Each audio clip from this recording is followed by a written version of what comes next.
Chapter 18. At that moment the door was softly opened, and a young girl walked into the room, looking timidly about her. Everyone turned towards her with surprise and curiosity. At first sight, Raskolnikov did not recognize her. It was Sofya Semyonovna Marmeladov. He had seen her yesterday for the first time, but at such a moment, in such surroundings and in such a dress, that his memory retained a very different image of her. Now she was a modestly and poorly dressed young girl, very young, truly, almost like a child, with a modest and refined manner, with a candid but somewhat frightened-looking face. She was wearing a very plain indoor dress, and had on a shabby old-fashioned hat, but she still carried a parasol. Unexpectedly finding the room full of people, she was not so much embarrassed as completely overwhelmed with shyness, like a little child. She was about to retreat. "Oh, it's you," said Raskolnikov, extremely astonished, and he, too, was confused.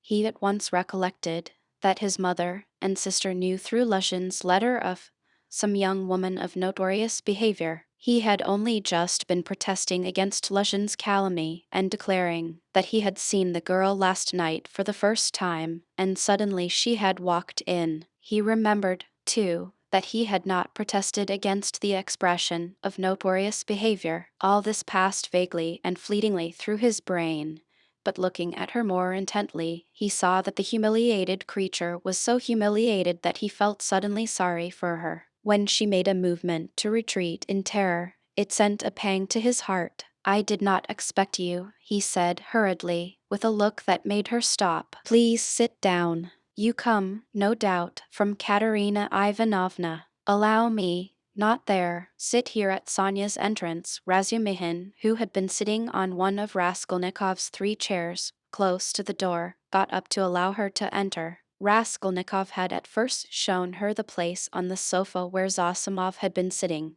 but feeling that the sofa which served him as a bed was too familiar a place, he hurriedly motioned her to Razumihin's chair. "You sit here," he said to Razumihin, putting him on the sofa. Sonia sat down, almost shaking with terror, and looked timidly at the 2 ladies. It was evidently almost inconceivable to herself that she could sit down beside them. At the thought of it, she was so frightened that she hurriedly got up again, and in utter confusion addressed Raskolnikov. I have come for 1 minute. Forgive me for disturbing you," she began falteringly. "I come from Katerina Ivanovna, and she had no one to send. Katerina Ivanovna told me to beg you to be at the service in the morning at Mitrofanivsky, and then to us to her to do her the honor. She told me to beg you." Sonia stammered and ceased speaking. "I will try, certainly, most certainly," answered Raskolnikov. He, too, stood up, and he, too, faltered and could not finish his sentence. "Please sit down," he said, suddenly. "I want to talk to you. You are perhaps in a hurry, but please, be so kind, spare me 2 minutes," and he drew up a chair for her. Sonia sat down again, and again timidly she took a hurried, frightened look at the 2 ladies, and dropped her eyes. Raskolnikov's pale face flushed, a shudder passed over him, his eyes glowed. "Mother," he said, firmly and insistently, "this is Sofya Semyonovna Marmeladov, the daughter of that unfortunate Mr. Marmeladov, who was run over yesterday before my eyes, and of whom I was just telling you." Pulcheria Alexandrovna glanced at Sonia, and slightly screwed up her eyes. In spite of her embarrassment before Rodia's urgent and challenging look, she could not deny herself that satisfaction. Downia gazed gravely and intently into the poor girl's face, and scrutinized her with perplexity. Sonia, hearing herself introduced, tried to raise her eyes again, but was more embarrassed than ever. "I wanted to ask you," said Raskolnikov hastily, "how things were arranged yesterday. You were not worried by the police, for instance?" "No. That was all right. It was too evident, the cause of death. They did not worry us, only the lodgers are angry." "Why?" "At the body's remaining so long. You see it is hot now, so that, today, they will carry it to the cemetery, into the chapel, until tomorrow." At first Katerina Ivanovna was unwilling, but now she sees herself that it's necessary. "Today, then?" She begs you to do us the honor to be in the church tomorrow for the service, and then to be present at the funeral lunch. She is giving a funeral lunch? Yes, just a little. She told me to thank you very much for helping us yesterday. But for you, we should have had nothing for the funeral. All at once her lips and chin began trembling, but, with an effort, she controlled herself, looking down again. During the conversation, Raskolnikov watched her carefully. She had a thin, very thin, pale little face, rather irregular and angular, with a sharp little nose and chin. She could not have been called pretty, but her blue eyes were so clear, and when they lighted up, there was such a kindliness and simplicity in her expression that one could not help being attracted. Her face, and her whole figure truly, had another peculiar characteristic. In spite of her 18 years, she looked almost a little girl, almost a child, and in some of her gestures, this childishness seemed almost absurd. But has Katerina Ivanovna been able to manage with such small means? Does she even mean to have a funeral lunch? Raskolnikov asked, persistently keeping up the conversation. The coffin will be plain, of course, and everything will be plain, so it won't cost much. Katerina Ivanovna and I have reckoned it all out, so that there will be enough left, and Katerina Ivanovna was very anxious it should be so. You know, one can't, it's a comfort to her she is like that, you know. I understand, of course. Why do you look at my room like that? My mother has just said it is like a tomb. You gave us everything yesterday, Sonia said suddenly, in reply, in a loud rapid whisper, and again she looked down in confusion. Her lips and chin were trembling once more. She had been struck at once by Raskolnikov's poor surroundings, and now these words broke out spontaneously. A silence followed. There was a light in Daunia's eyes. An evening Pulcheria Alexandrovna looked kindly at Sonia. "Radia," she said, getting up, "we shall have dinner together, of course. Come, Downia and you, Radia, had better go for a little walk, and then rest and lie down before you come to see us. I am afraid we have exhausted you." Yes, I'll come," he answered, getting up fussily. "But I have something to see to." "But surely you will have dinner together?" cried Razumihin, looking in surprise at Raskolnikov. "What do you mean?" Yes, I am coming, of course. And you stay a minute. You do not want him just now, do you, mother? Or perhaps I am taking him from you? Oh, no. And will you, Dmitri Prokofitch, do us the favor of dining with us? Please do, added Downia. Razumihin bowed, positively radiant. For one moment, they were all strangely embarrassed. "Goodbye, Radia. That is till we meet. I do not like saying goodbye." "Goodbye, Nastasia." "Ah, I have said goodbye again." Pulcheria Alexandrovna meant to greet Sonia, too, but it somehow failed to come off, and she went in a flutter out of the room. But Avdotia Romanovna seemed to await her turn, and following her mother out, gave Sonia an attentive, courteous bow. Sonia, in confusion, gave a hurried, frightened curtsy. There was a look of poignant discomfort in her face, as though Avdotia Romanovna's courtesy and attention were oppressive and painful to her. "Downia, goodbye," called Raskolnikov in the passage. "Give me your hand." "Why, I did give it to you. Have you forgotten?" said Downia, turning warmly and awkwardly to him. "Never mind, give it to me again." And he squeezed her fingers warmly. Downia smiled, flushed, pulled her hand away, and went off quite happy. "Come, that's capital," he said to Sonia, going back and looking brightly at her. "God give peace to the dead, the living have still to live. That is right, isn't it?" Sonia looked surprised at the sudden brightness of his face. He looked at her for some moments in silence. The whole history of the dead father floated before his memory in those moments. "Heavens, Downia," Pulcheria Alexandrovna began, as soon as they were in the street, "I really feel relieved myself at coming away more at ease. How little did I think yesterday in the train that I could ever be glad of that. I tell you again, mother, he is still very ill. Don't you see it? Perhaps worrying about us upset him. We must be patient, and much can be forgiven." "Well, You were not very patient. Pulcheria Alexandrovna caught her up, hotly and jealously. Do you know, Downia, I was looking at you too. You are the very portrait of him, and not so much in face as in soul. You are both melancholy, both morose and hot-tempered, both haughty and both generous. Surely he can't be an egoist, Downia. Eh?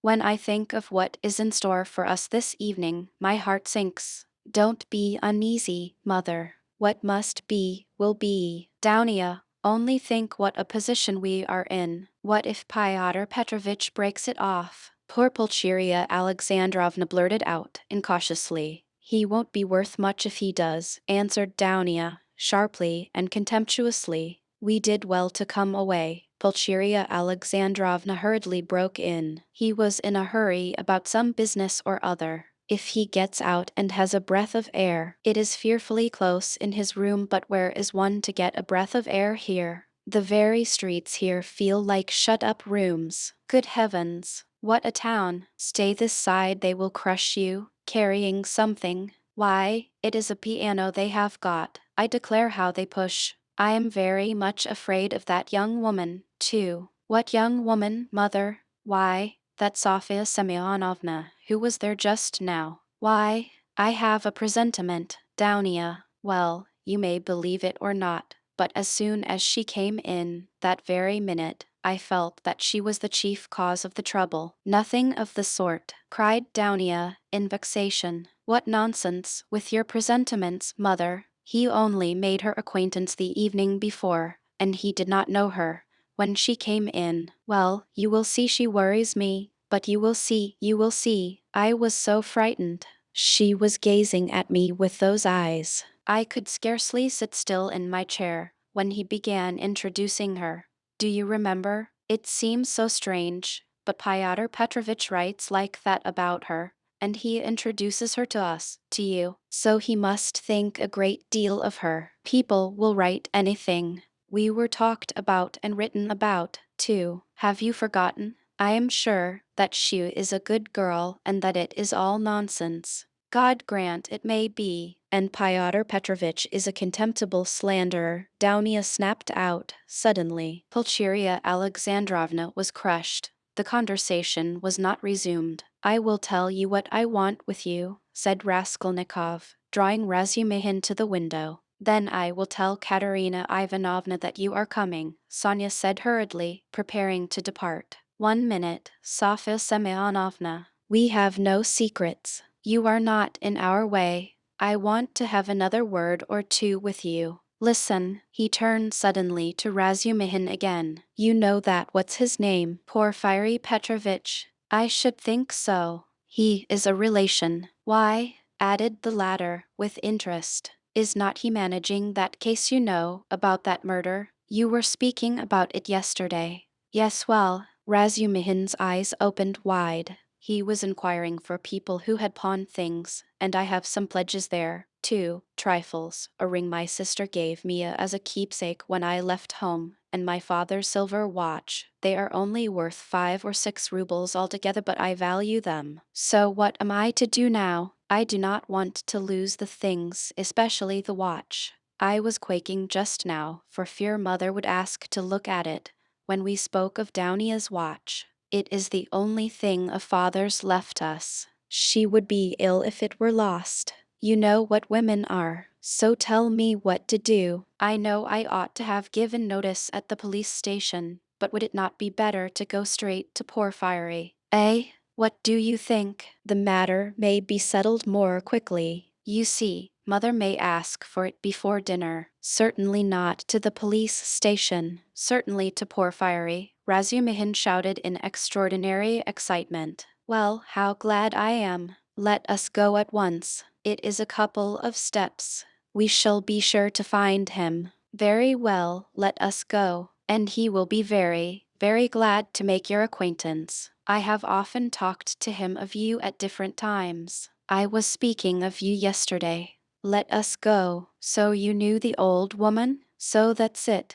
It is all turning out splendidly. Oh, yes, Sofya Ivanovna, Sofya Semyonovna, corrected Raskolnikov. Sofya Semyonovna. This is my friend Razumihin, and he is a good man. If you have to go now, Sonia was beginning, not looking at Razumihin at all, and still more embarrassed. Let us go, decided Raskolnikov. I will come to you today, Sofya Semyonovna. Only tell me where you live. He was not exactly ill at ease, but seemed hurried and avoided her eyes. Sonia gave her address and flushed as she did so. They all went out together. Don't you lock up? Asked Razumihin, following him onto the stairs. Never, answered Raskolnikov. I have been meaning to buy a lock for these 2 years. People are happy who have no need of locks, he said, laughing, to Sonia. They stood still in the gateway. Do you go to the right, Sofya Semyonovna? How did you find me? By the way, he added, as though he wanted to say something quite different. He wanted to look at her soft, clear eyes, but this was not easy. Why, you gave your address to Polenka yesterday. Polenka? Oh, yes, Polenka, that is the little girl. She is your sister? Did I give her the address? Why, had you forgotten? No, I remember. I had heard my father speak of you, only I did not know your name, and he did not know it. And now I came, and as I had learnt your name, I asked today, where does Mr. Raskolnikov live? I did not know you had only a room too. Goodbye. I will tell Katerina Ivanovna. She was extremely glad to escape at last. She went away looking down, hurrying to get out of sight as soon as possible, to walk the 20 steps to the turning on the right and to be at last alone, and then moving rapidly along, looking at no one, noticing nothing, to think, to remember, to meditate on every word, every detail. Never, never had she felt anything like this. Dimly and unconsciously, a whole new world was opening before her. She remembered suddenly that Raskolnikov meant to come to her that day, perhaps at once. Only not today, please, not today, she kept muttering with a sinking heart, as though entreating someone, like a frightened child. Mercy, to me to that room he will see, oh, dear. She was not capable at that instant of noticing an unknown gentleman who was watching her and following at her heels. He had accompanied her from the gateway. At the moment when Razumihin, Raskolnikov, and she stood still at parting on the pavement, this gentleman, who was just passing, started on hearing Sonia's words, and I asked where Mr. Raskolnikov lived. He turned a rapid but attentive look upon all three, especially upon Raskolnikov, to whom Sonia was speaking, then looked back and noted the house. All this was done in an instant as he passed, and trying not to betray his interest, he walked on more slowly as though waiting for something. He was waiting for Sonia. He saw that they were parting, and that Sonia was going home. Home? Where? I've seen that face somewhere, he thought. I must find out. At the turning he crossed over, looked round, and saw Sonia coming the same way, noticing nothing. She turned the corner. He followed her on the other side. After about 50 paces he crossed over again, overtook her, and kept 2 or 3 yards behind her. He was a man about 50, rather tall and thickly set, with broad high shoulders which made him look as though he stooped a little. He wore good and fashionable clothes and looked like a gentleman of position. He carried a handsome cane, which he tapped on the pavement at each step. His gloves were spotless. He had a broad, rather pleasant face with high cheekbones and a fresh color, not often seen in Petersburg. His flaxen hair was still abundant, and only touched here and there with gray, and his thick square beard was evening lighter than his hair. His eyes were blue and had a cold and thoughtful look. His lips were crimson. He was a remarkably well-preserved man and looked much younger than his years. When Sonia came out on the canal bank,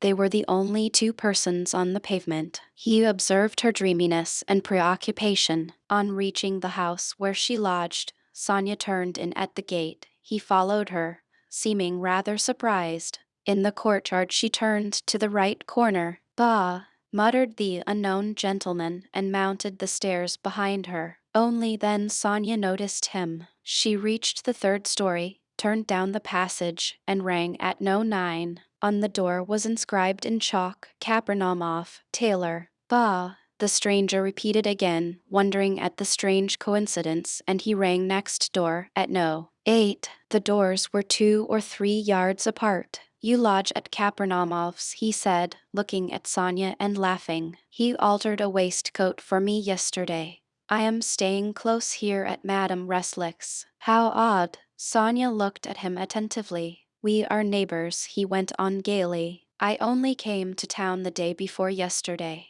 Goodbye for the present. Sonia made no reply. The door opened and she slipped in. She felt for some reason ashamed and uneasy. On the way to Porfiry's, Razumihin was obviously excited. That's capital, brother, he repeated several times, and I am glad. I am glad. What are you glad about? Raskolnikov thought to himself. I didn't know that you pledged things at the old woman's, too. And was it long ago? I mean, was it long since you were there? What a simple-hearted fool he is. When was it? Raskolnikov stopped still to recollect. 2 or 3 days before her death it must have been. But I am not going to redeem the things now, he put in with a sort of hurried and conspicuous solicitude about the things. I've not more than a silver ruble left after last night's accursed delirium. He laid special emphasis on the delirium. Yes, Razumihin hastened to agree with what was not clear. Then that's why you were stuck partly, you know, in your delirium you were continually mentioning some rings or chains. Yes, that's clear, it's all clear now. Hello, how that idea must have got about among them. Here this man will go to the stake for me, and I find him delighted at having it cleared up why I spoke of rings in my delirium. What a hold the idea must have on all of them. Shall we find him? He asked suddenly. Oh, yes, Razumihin answered quickly. He is a nice fellow, you will see, brother.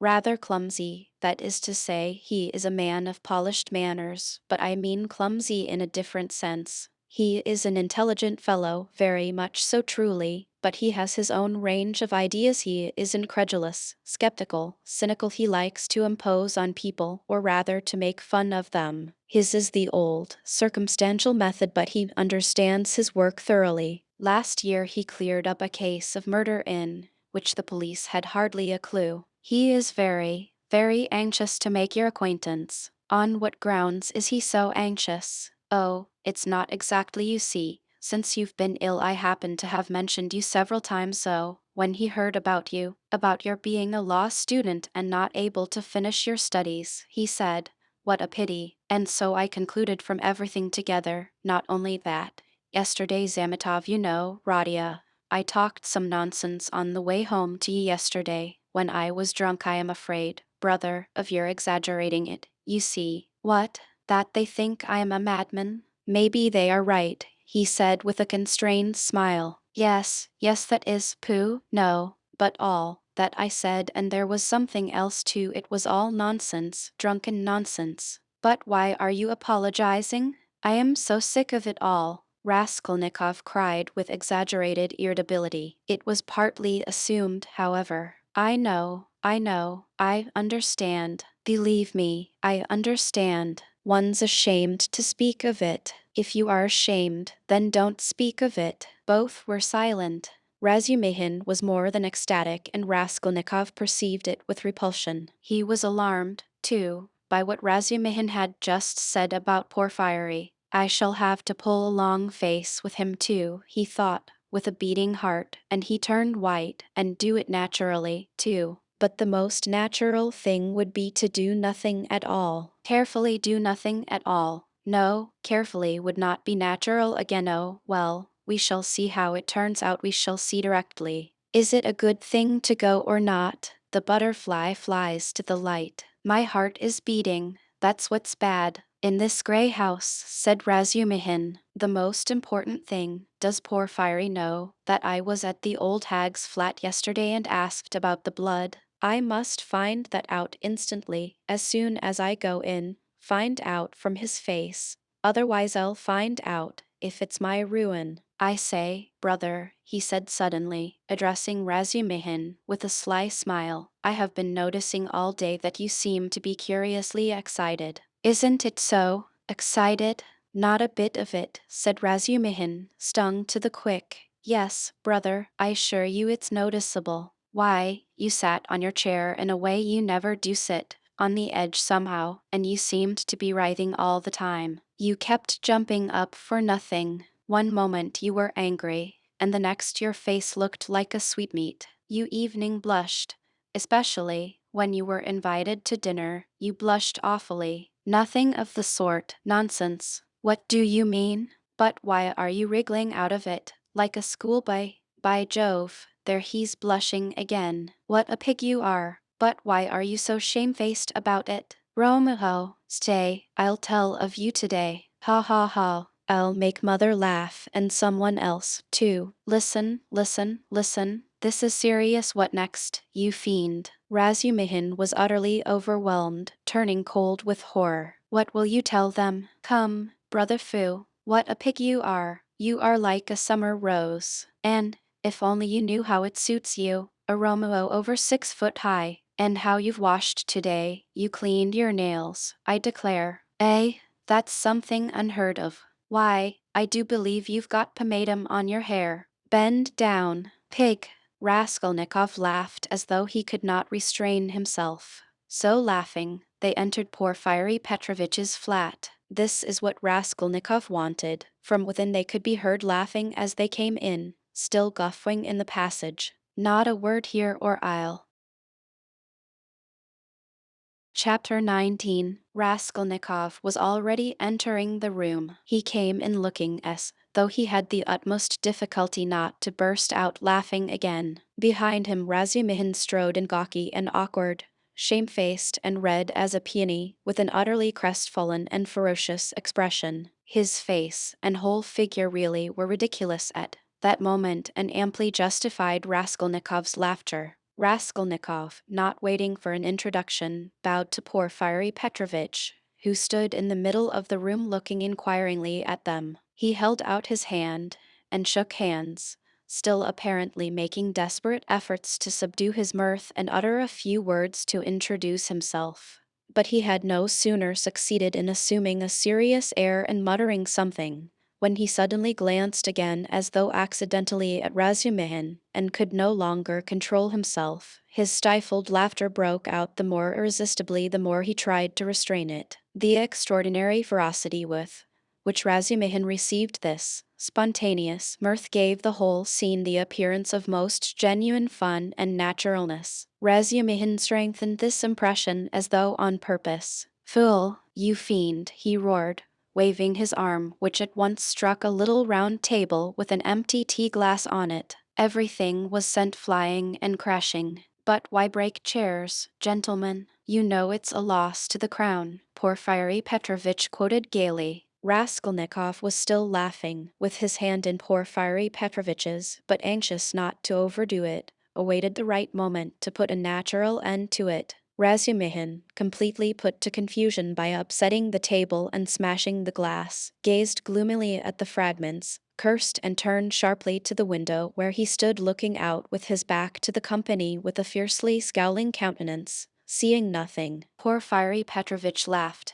and was ready to go on laughing, but obviously looked for explanations. Zametov had been sitting in the corner, but he rose at the visitor's entrance and was standing in expectation with a smile on his lips, though he looked with surprise and evening it seemed incredulity at the whole scene and at Raskolnikov with a certain embarrassment. Zametov's unexpected presence struck Raskolnikov unpleasantly. "I've got to think of that," he thought. "Excuse me, please," he began, affecting extreme embarrassment. Raskolnikov, "Not at all. Very pleasant to see you and how pleasantly you've come in. Why, won't he evening say good morning?" Porfiry Petrovitch nodded at Razumihin. "Upon my honor I don't know why he is in such a rage with me. I only told him as we came along that he was like Romeo and proved it. And that was all, I think." "Pig!" ejaculated Razumihin, without turning round. "There must have been very grave grounds for it,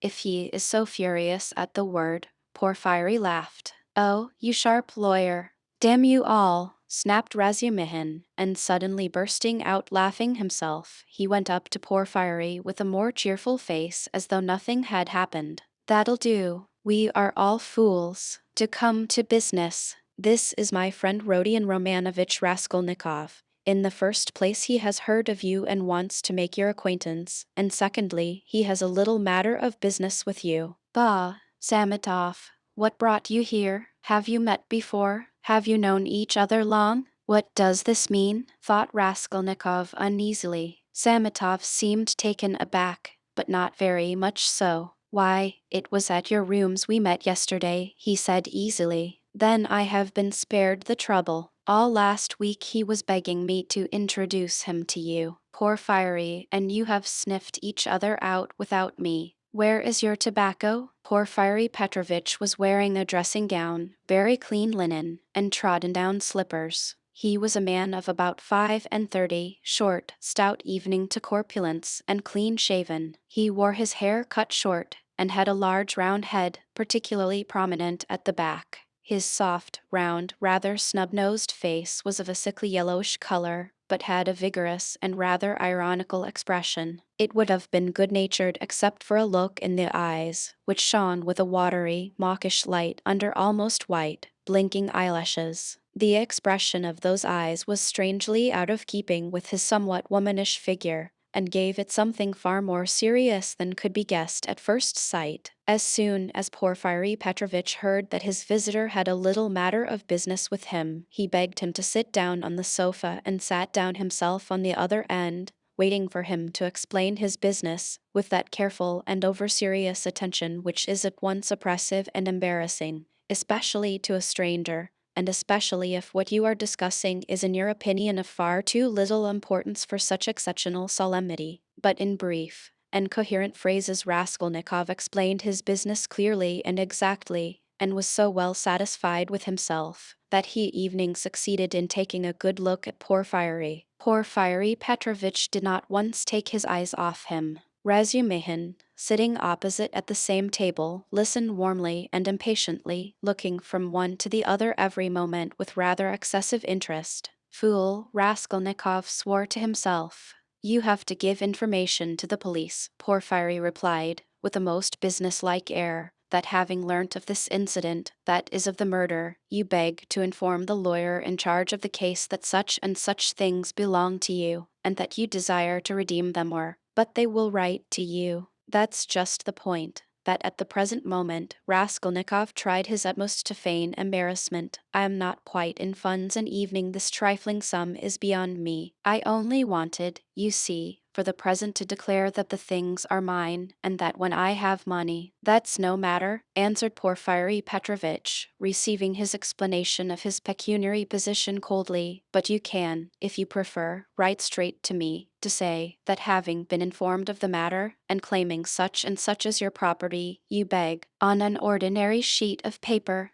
Raskolnikov interrupted eagerly, again interested in the financial side of the question. Oh, the most ordinary, and suddenly Porfiry Petrovitch looked with obvious irony at him, screwing up his eyes and, as it were, winking at him. But perhaps it was Raskolnikov's fancy, for it all lasted but a moment. There was certainly something of the sort. Raskolnikov could have sworn he winked at him. Goodness knows why. He knows, flashed through his mind like lightning. Forgive my troubling you about such trifles, he went on, a little disconcerted. The things are only worth 5 rubles, but I prize them particularly for the sake of those from whom they came to me, and I must confess that I was alarmed when I heard. That's why you were so much struck when I mentioned to Zosimov that Porfiry was inquiring for everyone who had pledges. Razumihin put in with obvious intention. This was really unbearable. Raskolnikov could not help glancing at him with a flash of vindictive anger in his black eyes,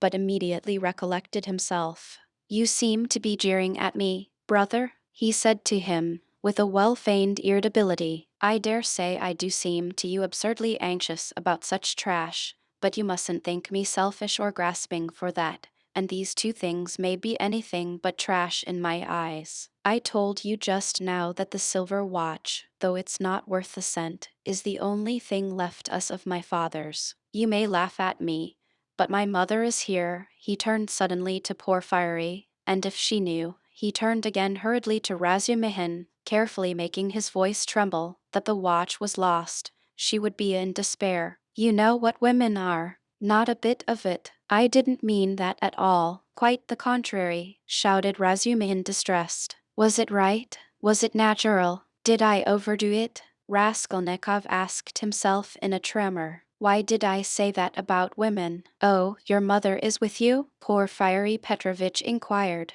Yes. When did she come? Last night. Porfiry paused as though reflecting. Your things would not in any case be lost, he went on calmly and coldly. I have been expecting you here for some time. And as though that was a matter of no importance, he carefully offered the ashtray to Razumihin, who was ruthlessly scattering cigarette ash over the carpet. Raskolnikov shuddered, but Porfiry did not seem to be looking at him, and was still concerned with Razumihin's cigarette. What? Expecting him? Why, did you know that he had pledges there? Cried Razumihin. Porfiry Petrovitch addressed himself to Raskolnikov. Your things, the ring and the watch, were wrapped up together, and on the paper your name was legibly written in pencil, together with the date on which you left them with her. How observant you are! Raskolnikov smiled awkwardly, doing his very utmost to look him straight in the face, but he failed, and suddenly added,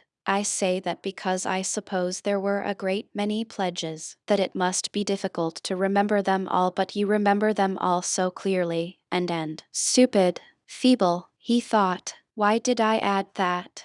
But we know all who had pledges, and you are the only one who hasn't come forward, Porfiry answered with hardly perceptible irony. I haven't been quite well. I heard that too. I heard, truly, that you were in great distress about something. You look pale still. I am not pale at all, no. I am quite well, Raskolnikov snapped out rudely and angrily, completely changing his tone. His anger was mounting, he could not repress it. And in my anger I shall betray myself, flashed through his mind again. Why are they torturing me? Not quite well. Razumihin caught him up. What next? He was unconscious and delirious all yesterday. Would you believe, Porfiry, as soon as our backs were turned, he dressed, though he could hardly stand, and gave us the slip and went off on a spree somewhere till midnight, delirious all the time. Would you believe it? Extraordinary, really delirious.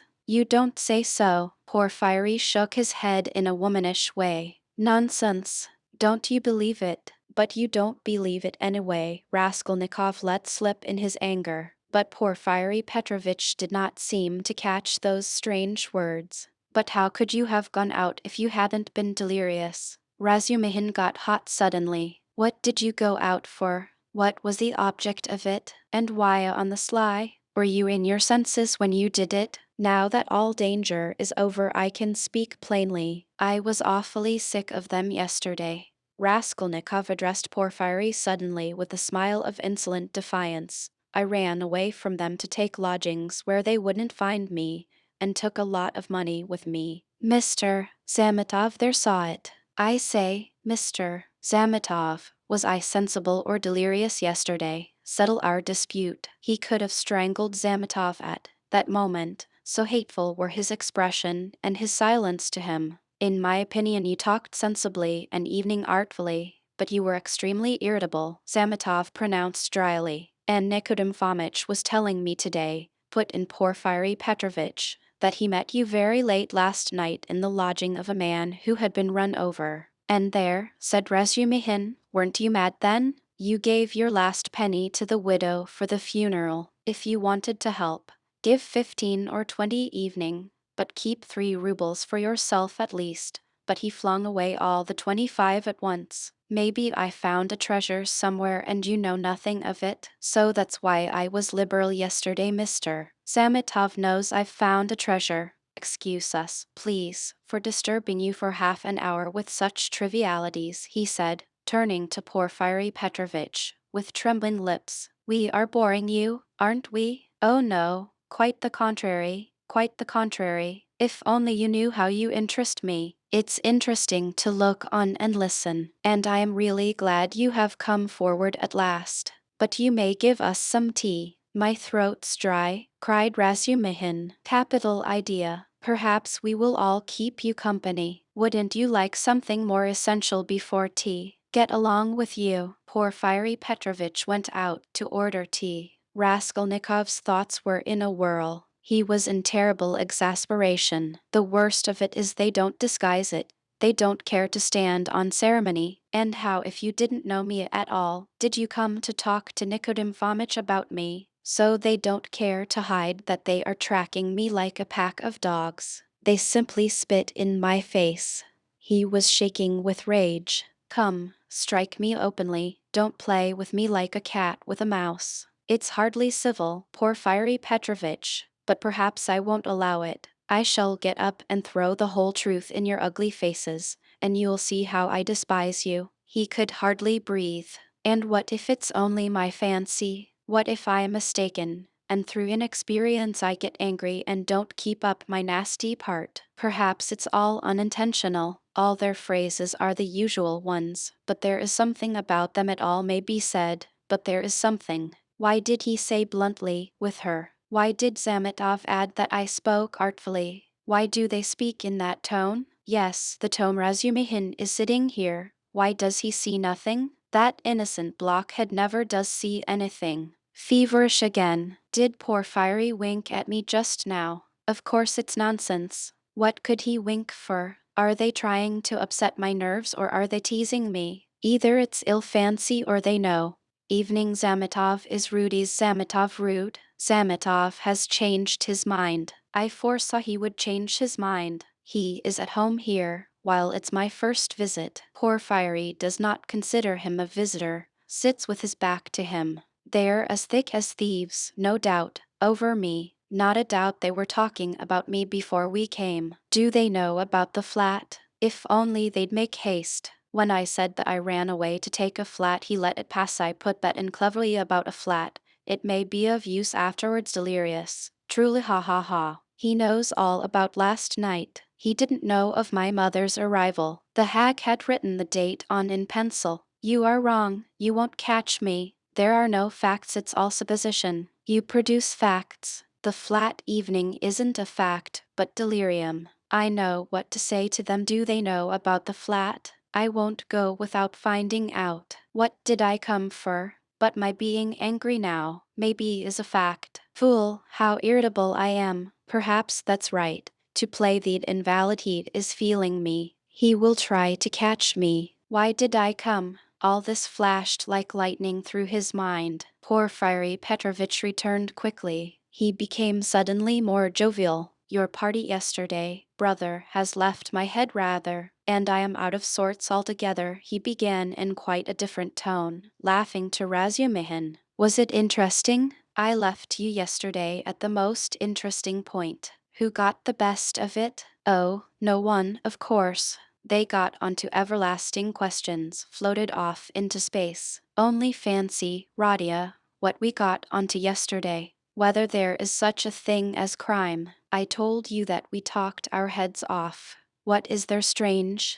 It's an everyday social question, Raskolnikov answered casually. The question wasn't put quite like that, observed Porfiry. Not quite. That's true, Razumihin agreed at once, getting warm and hurried as usual. Listen, Rodion, and tell us your opinion. I want to hear it. I was fighting tooth and nail with them and wanted you to help me. I told them you were coming. It began with the socialist doctrine. You know their doctrine. Crime is a protest against the abnormality of the social organization and nothing more, no other cause is admitted. You are wrong there, cried Porfiry Petrovitch. He was noticeably animated and kept laughing as he looked at Razumihin, which made him more excited than ever. Nothing is admitted, Razumihin interrupted with heat. I am not wrong. I'll show you their pamphlets. Everything with them is the influence of environment and nothing else. Their favorite phrase, from which it follows that, if society is normally organized, all crime will cease at once, since there will be nothing to protest against and all men will become righteous in one instant. Human nature is not taken into account. It is excluded.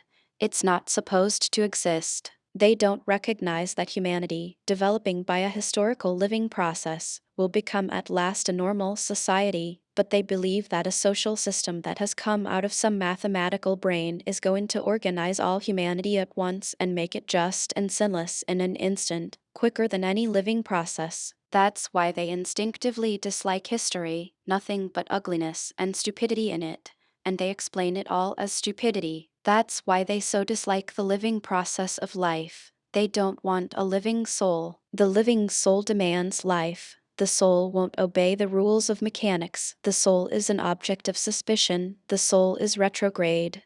But what they want, though it smells of death and can be made of India rubber, at least is not alive, has no will, is servile and won't revolt. And it comes in the end to their reducing everything to the building of walls and the planning of rooms and passages in a phalanstery. The phalanstery is ready, truly, but your human nature is not ready for the phalanstery. It wants life. It hasn't completed its vital process. It's too soon for the graveyard. You can't skip over nature by logic. Logic presupposes 3 possibilities, but there are millions. Cut away a million and reduce it all to the question of comfort. That's the easiest solution of the problem. It's seductively clear and you mustn't think about it. That's the great thing, you mustn't think. The whole secret of life in 2 pages of print. Now he is off, beating the drum. Catch hold of him, do, laughed Porfiry. Can you imagine? He turned to Raskolnikov. 6 people holding forth like that last night, in one room, with punch as a preliminary. No, brother, you are wrong. Environment accounts for a great deal in crime. I can assure you of that. Oh, I know it does, but just tell me. A man of 40 violates a child of 10. Was it environment drove him to it? Well, strictly speaking, it did, Porfiry observed with noteworthy gravity. A crime of that nature may be very well ascribed to the influence of environment. Razumihin was almost in a frenzy. Oh, if you like, he roared. I'll prove to you that your white eyelashes may very well be ascribed to the church of Ivan the Great's being 250 feet high, and I will prove it clearly, exactly, progressively, an evening with a liberal tendency. I undertake to. Will you bet on it? Done. Let's hear, please, how he will prove it. He is always humbugging, confound him, cried Razumihin, jumping up and gesticulating. What's the use of talking to you? He does all that on purpose. You don't know him. Rodion, he took their side yesterday, simply to make fools of them. And the things he said yesterday, and they were delighted. He can keep it up for a fortnight together. Last year he persuaded us that he was going into a monastery. He stuck to it for 2 months. Not long ago he took it into his head to declare he was going to get married, that he had everything ready for the wedding. He ordered new clothes truly. We all began to congratulate him. There was no bride, nothing, all pure fantasy. Ah, you are wrong. I got the clothes before. It was the new clothes, in fact, that made me think of taking you in. Are you such a good dissembler? Raskolnikov asked carelessly. You wouldn't have supposed it, eh? Wait a bit, I shall take you in, too. Ha ha ha. No, I'll tell you the truth. All these questions about crime, environment, children, recall to my mind an article of yours which interested me at the time, on crime or something of the sort. I forget the title. I read it with pleasure 2 months ago in the Periodical Review. My article? In the Periodical Review? Raskolnikov asked in astonishment. I certainly did write an article upon a book 6 months ago when I left the university, but I sent it to the Weekly Review. But it came out in the periodical, and the Weekly Review ceased to exist, so that's why it wasn't printed at the time. That's true, but when it ceased to exist, the Weekly Review was amalgamated with the periodical, and so your article appeared 2 months ago in the latter. Didn't you know? Raskolnikov had not known. Why, you may get some money out of them for the article. What a strange person you are. You lead such a solitary life that you know nothing of matters that concern you directly. It's a fact, I assure you. Bravo, Radia. I knew nothing about it either, cried Razumihin. I'll run today to the reading room and ask for the number. 2 months ago. What was the date? It doesn't matter though, I will find it. Think of not telling us. How did you find out that the article was mine? It's only signed with an initial. I only learnt it by chance, the other day, through the editor. I know him. I was very much interested. I analyzed, if I remember, the psychology of a criminal before and after the crime. Yes, and you maintained that the perpetration of a crime is always accompanied by illness. Very, very original, but it was not that part of your article that interested me so much, but an idea at the end of the article which I regret to say you merely suggested without working it out clearly. There is, if you recollect, a suggestion that there are certain persons who can, that is, not precisely are able to, but have a perfect right to commit breaches of morality and crimes, and that the law is not for them. Raskolnikov smiled at the exaggerated and intentional distortion of his idea. What do you mean? A right to crime, but not because of the influence of environment? Razumihin inquired with some alarm. Evening. No, not exactly because of it, answered Porfiry. In his article all men are divided into ordinary and extraordinary. Ordinary men have to live in submission, have no right to transgress the law, because, don't you see, they are ordinary. But extraordinary men have a right to commit any crime and to transgress the law in any way, just because they are extraordinary. That was your idea, if I'm not mistaken? What do you mean? That can't be right? Razumihin muttered in bewilderment. Raskolnikov smiled again. He saw the point at once and knew where they wanted to drive him. He decided to take up the challenge. That wasn't quite my contention, he began simply and modestly. Yet I admit that you have stated it almost correctly, perhaps, if you like, perfectly so. It almost gave him pleasure to admit this. The only difference is that I don't contend that extraordinary people are always bound to commit breaches of morals, as you call it. In fact, I doubt whether such an argument could be published. I simply hinted that an extraordinary man has the right that is not an official right, but an inner right to decide in his own conscience to overstep certain obstacles, and only in case it is essential for the practical fulfillment of his idea, sometimes, perhaps, of benefit to the whole of humanity. You say that my article isn't definite.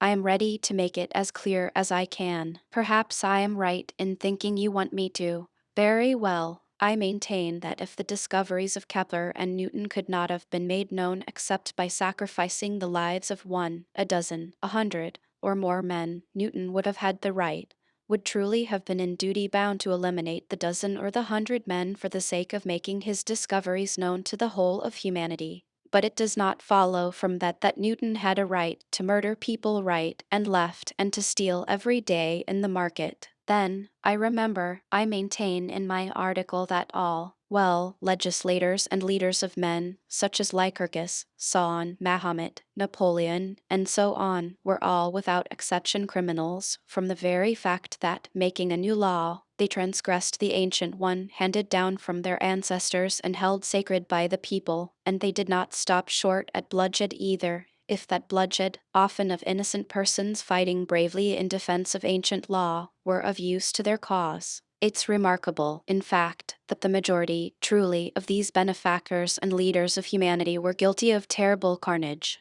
In short, I maintain that all great men are evening men a little out of the common, that is to say capable of giving some new word, must from their very nature be criminals, more or less, of course. Otherwise it's hard for them to get out of the common rut, and to remain in the common rut is what they can't submit to, from their very nature again, and to my mind they ought not, truly, to submit to it. You see that there is nothing particularly new in all that. The same thing has been printed and read 1,000 times before. As for my division of people into ordinary and extraordinary, I acknowledge that it's somewhat arbitrary, but I don't insist upon exact numbers. I only believe in my leading idea that men are in general divided by a law of nature into two categories: inferior ordinary, that is, so to say, material that serves only to reproduce its kind, and men who have the gift or the talent to utter a new word.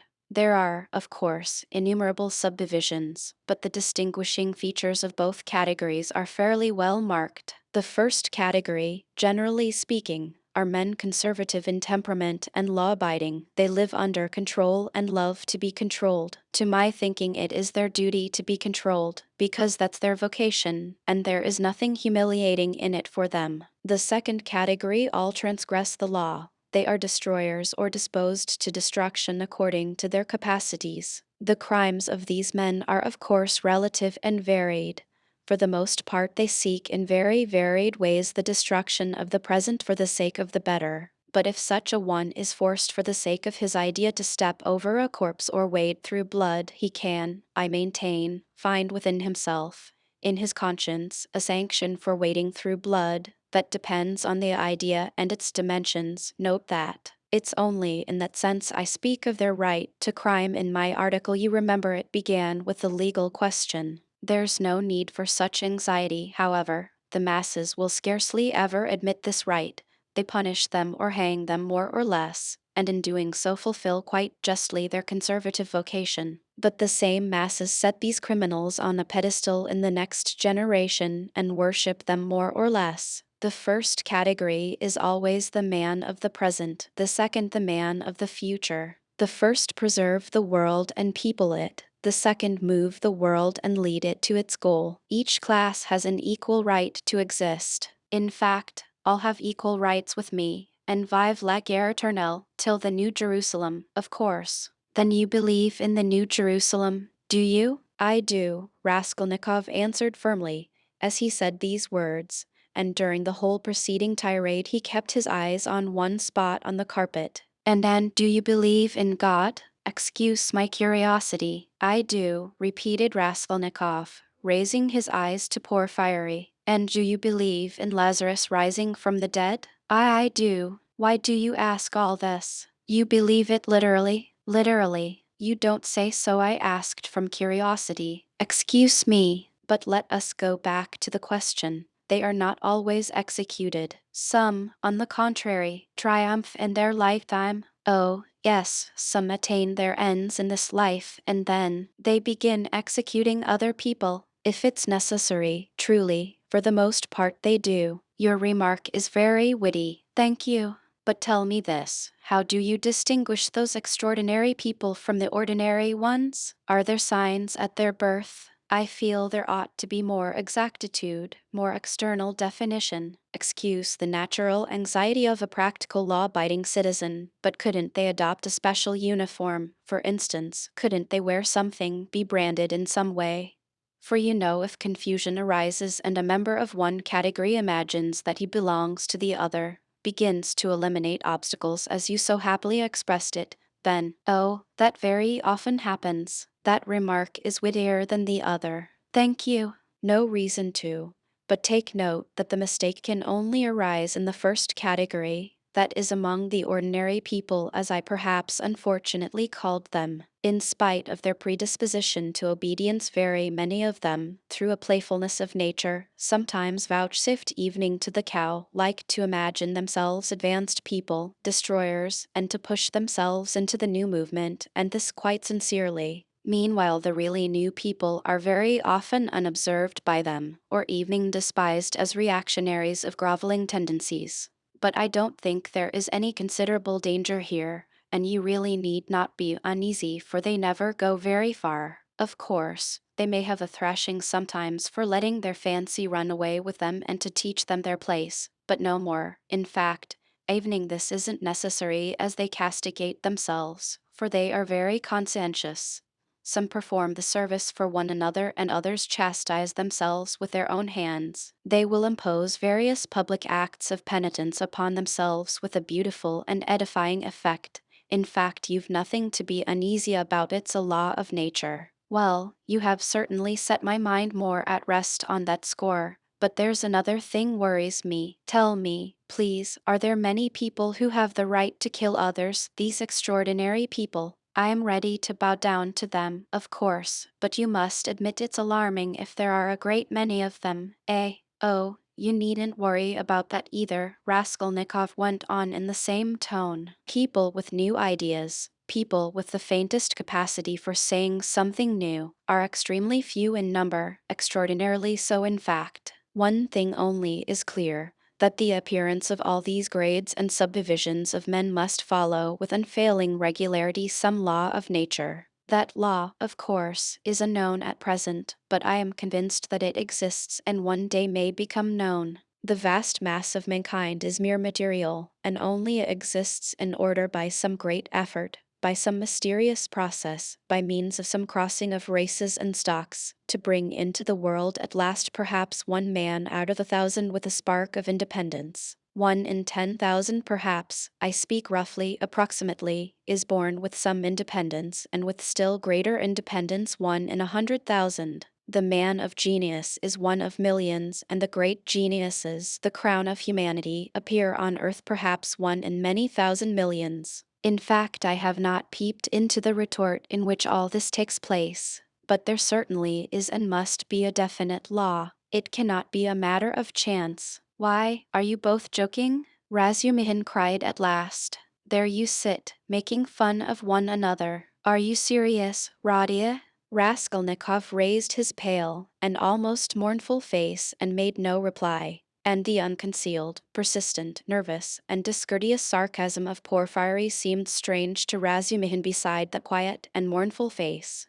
Well, brother, if you are really serious, you are right, of course, in saying that it's not new, that it's like what we've read and heard 1,000 times already. But what is really original in all this, and is exclusively your own, to my horror, is that you sanction bloodshed in the name of conscience, and, excuse my saying so, with such fanaticism. That, I take it, is the point of your article. But that sanction of bloodshed by conscience is to my mind more terrible than the official, legal sanction of bloodshed. You are quite right, it is more terrible, Porfiry agreed. Yes, you must have exaggerated.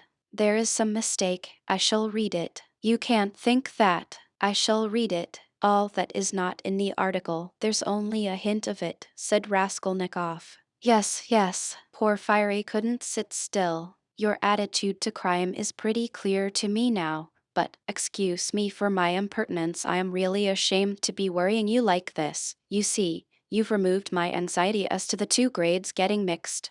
But there are various practical possibilities that make me uneasy. What if some man or youth imagines that he is a Lycurgus or Mahomet, a future one of course, and suppose he begins to remove all obstacles, he has some great enterprise before him and needs money for it and tries to get it, do you see? Zametov gave a sudden guffaw in his corner. Raskolnikov did not even raise his eyes to him. I must admit, he went on calmly, that such cases certainly must arise. The vain and foolish are particularly apt to fall into that snare, young people especially. Yes, you see. Well then, what then? Raskolnikov smiled in reply. That's not my fault. So it is and so it always will be. He said just now, he nodded at Razumihin, that I sanction bloodshed. Society is too well protected by prisons, banishment, criminal investigators, penal servitude. There's no need to be uneasy. You have but to catch the thief.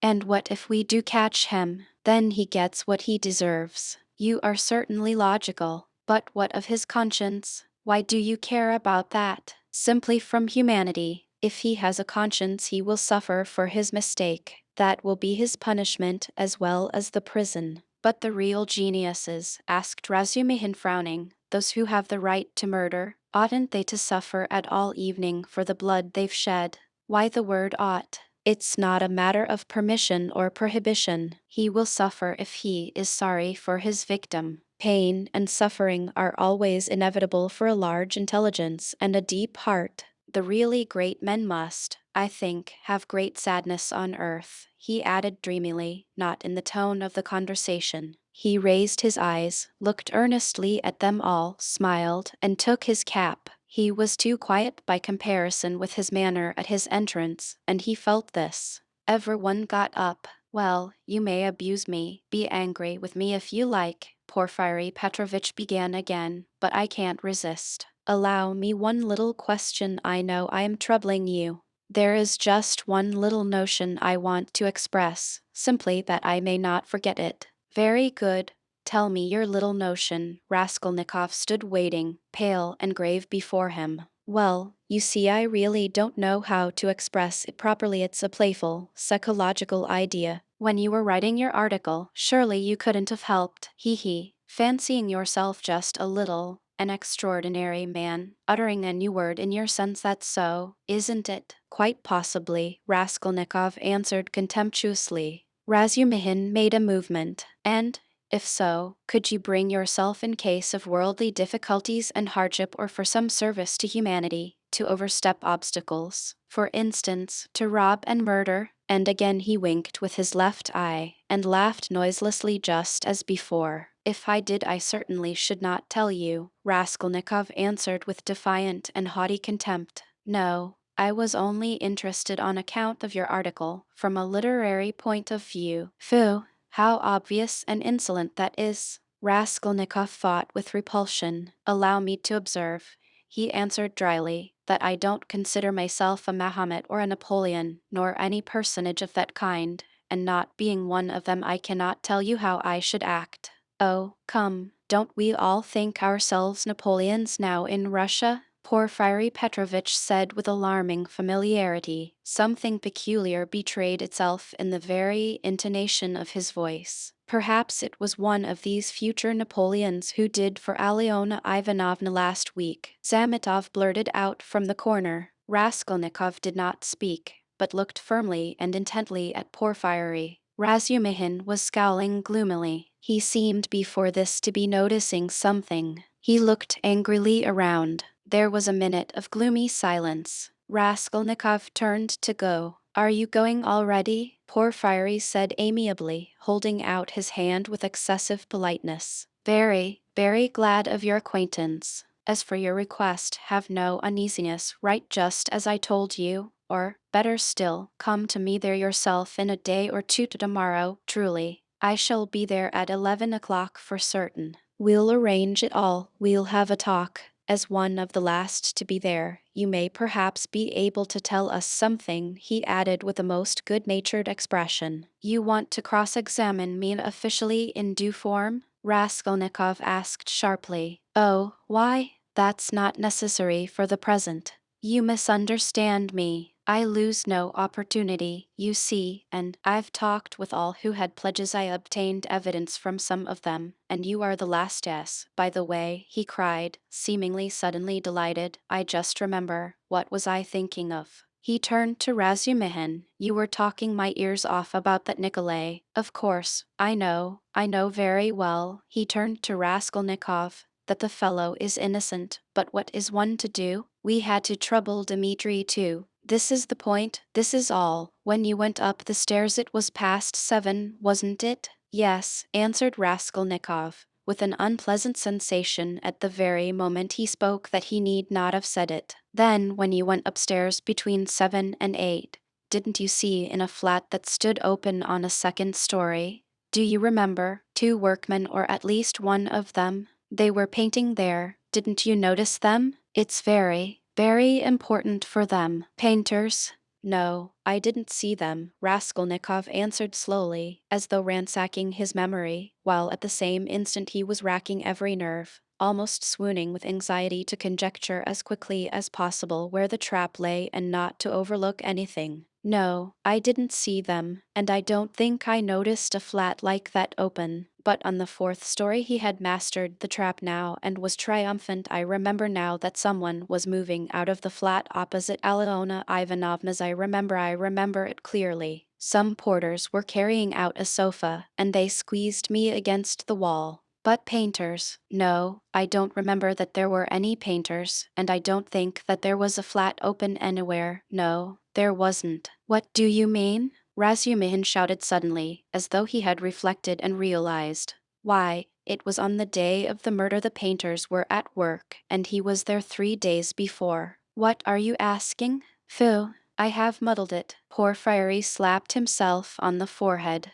Deuce take it, this business is turning my brain. He addressed Raskolnikov somewhat apologetically. It would be such a great thing for us to find out whether anyone had seen them between 7 and 8 at the flat, so I fancied you could perhaps have told us something. I quite muddled it. Then you should be more careful, Razumihin observed grimly. The last words were uttered in the passage. Porfiry Petrovitch saw them to the door with excessive politeness. They went out into the street gloomy and sullen, and for some steps they did not say a word. Chapter 20. I don't believe it. I can't believe it, repeated Razumihin, trying in perplexity to refute Raskolnikov's arguments. They were by now approaching Bakilyev's lodgings, where Pulcheria Alexandrovna and Dounia had been expecting them a long while. Razumihin kept stopping on the way in the heat of discussion, confused and excited by the very fact that they were for the first time speaking openly about it. Don't believe it, then, answered Raskolnikov with a cold, careless smile. You were noticing nothing as usual, but I was weighing every word. You are suspicious. That is why you weighed their words each. Certainly, I agree. Porfiry's tone was rather strange, and still more that wretch Samatov. You are right. There was something about him. But why? Why? He has changed his mind since last night. Quite the contrary. If they had that brainless idea, they would do their utmost to hide it and conceal their cards, so as to catch you afterwards. But it was all impudent and careless. If they had had facts, I mean real facts, or at least grounds for suspicion, then they would certainly have tried to hide their game. In the hope of getting more, they would have made a search long ago besides. But they have no facts, not one. It is all mirage, all ambiguous, simply a floating idea. So they try to throw me out by impudence. And perhaps he was irritated at having no facts, and blurted it out in his vexation. Or perhaps he has some plan. He seems an intelligent man. Perhaps he wanted to frighten me by pretending to know. They have a psychology of their own, brother. But it is loathsome explaining it all. Stop. And it's insulting. Insulting. I understand you. But since we have spoken openly now, and it is an excellent thing that we have at last, I am glad. I will own now frankly that I noticed it in them long ago. This idea. Of course the merest hint only, an insinuation. But why an insinuation evening? How dare they? What foundation have they? If only you knew how furious I have been. Think only, simply because a poor student, unhinged by poverty and hypochondria, on the eve of a severe delirious illness, note that, suspicious, vain, proud, who has not seen a soul to speak to for 6 months, in rags and in boots without soles, has to face some wretched policemen and put up with their insolence, and the unexpected death thrust under his nose, the IOU, presented by T. Chebarov, the new paint, 30 degrees Reaumur and a stifling atmosphere, a crowd of people, the talk about the murder of a person where he had been just before, and all that on an empty stomach, he may well have a fainting fit, and that is what they found it all on. Damn them! I understand how annoying it is, but in your place, Radia, I would laugh at them, or better still, spit in their ugly faces, and spit a dozen times in all directions. I'd hit out in all directions, neatly too, and so I'd put an end to it. Damn them! Don't be downhearted. It's a shame. He really has put it well, though, Raskolnikov thought. Damn them! But the cross-examination again, to tomorrow, he said with bitterness. Must I really enter into explanations with them? I feel vexed as it is, that I condescended to speak to Zametov yesterday in the restaurant. Damn it! I will go myself to Porfiry. I will squeeze it out of him. As one of the family, he must let me know the ins and outs of it all. And as for Zametov, at last he sees through him, thought Raskolnikov. Stay, cried Razumihin, seizing him by the shoulder again. Stay. You were wrong. I have thought it out. You are wrong. How was that a trap? You say that the question about the workmen was a trap. But if you had done that, could you have said you had seen them painting the flat and the workmen? On the contrary, you would have seen nothing, even if you had seen it. Who would own it against himself? If I had done that thing, I should certainly have said that I had seen the workmen and the flat, Raskolnikov answered, with reluctance and obvious disgust. But why speak against yourself? Because only peasants or the most inexperienced novices deny everything flatly at examinations. If a man is ever so little developed and experienced, he will certainly try to admit all the external facts that can't be avoided, but will seek other explanations of them, will introduce some special, unexpected turn that will give them another significance and put them in another light. Porphyry may well reckon that I should be sure to answer so, and say I had seen them to give an air of truth, and then make some explanation. But he would have told you at once that the workmen could not have been there 2 days before, and that therefore you must have been there on the day of the murder at 8 o'clock. And so he would have caught you over a detail. Yes, that is what he was reckoning on, that I should not have time to reflect, and should be in a hurry to make the most likely answer, and so would forget that the workmen could not have been there 2 days before. But how could you forget it? Nothing easier. It is in just such stupid things clever people are most easily caught. The more cunning a man is, the less he suspects that he will be caught in a simple thing. The more cunning a man is, the simpler the trap he must be caught in. Porphyry is not such a fool as you think. He is a knave then, if that is so. Raskolnikov could not help laughing, but at the very moment he was struck by the strangeness of his own frankness, and the eagerness with which he had made this explanation, though he had kept up all the preceding conversation with gloomy repulsion, obviously with a motive, from necessity. I am getting a relish for certain aspects, he thought to himself, but almost at the same instant he became suddenly uneasy, as though an unexpected and alarming idea had occurred to him. His uneasiness kept on increasing. They had just reached the entrance to Bakilyev's. "Go in alone," said Raskolnikov suddenly. "I will be back directly." "Where are you going?" "Why, we are just here." "I can't help it. I will come in half an hour." "Tell them. Say what you like. I will come with you." "You, too, want to torture me?" he screamed, with such bitter irritation, such despair in his eyes that Razumihin's hands dropped. He stood for some time on the steps, looking gloomily at Raskolnikov striding rapidly away in the direction of his lodging. At last, gritting his teeth and clenching his fist, he swore he would squeeze Porphyry like a lemon that very day, and went up the stairs to reassure Pulcheria Alexandrovna, who was by now alarmed at their long absence. When Raskolnikov got home, his hair was soaked with sweat, and he was breathing heavily. He went rapidly up the stairs, walked into his unlocked room,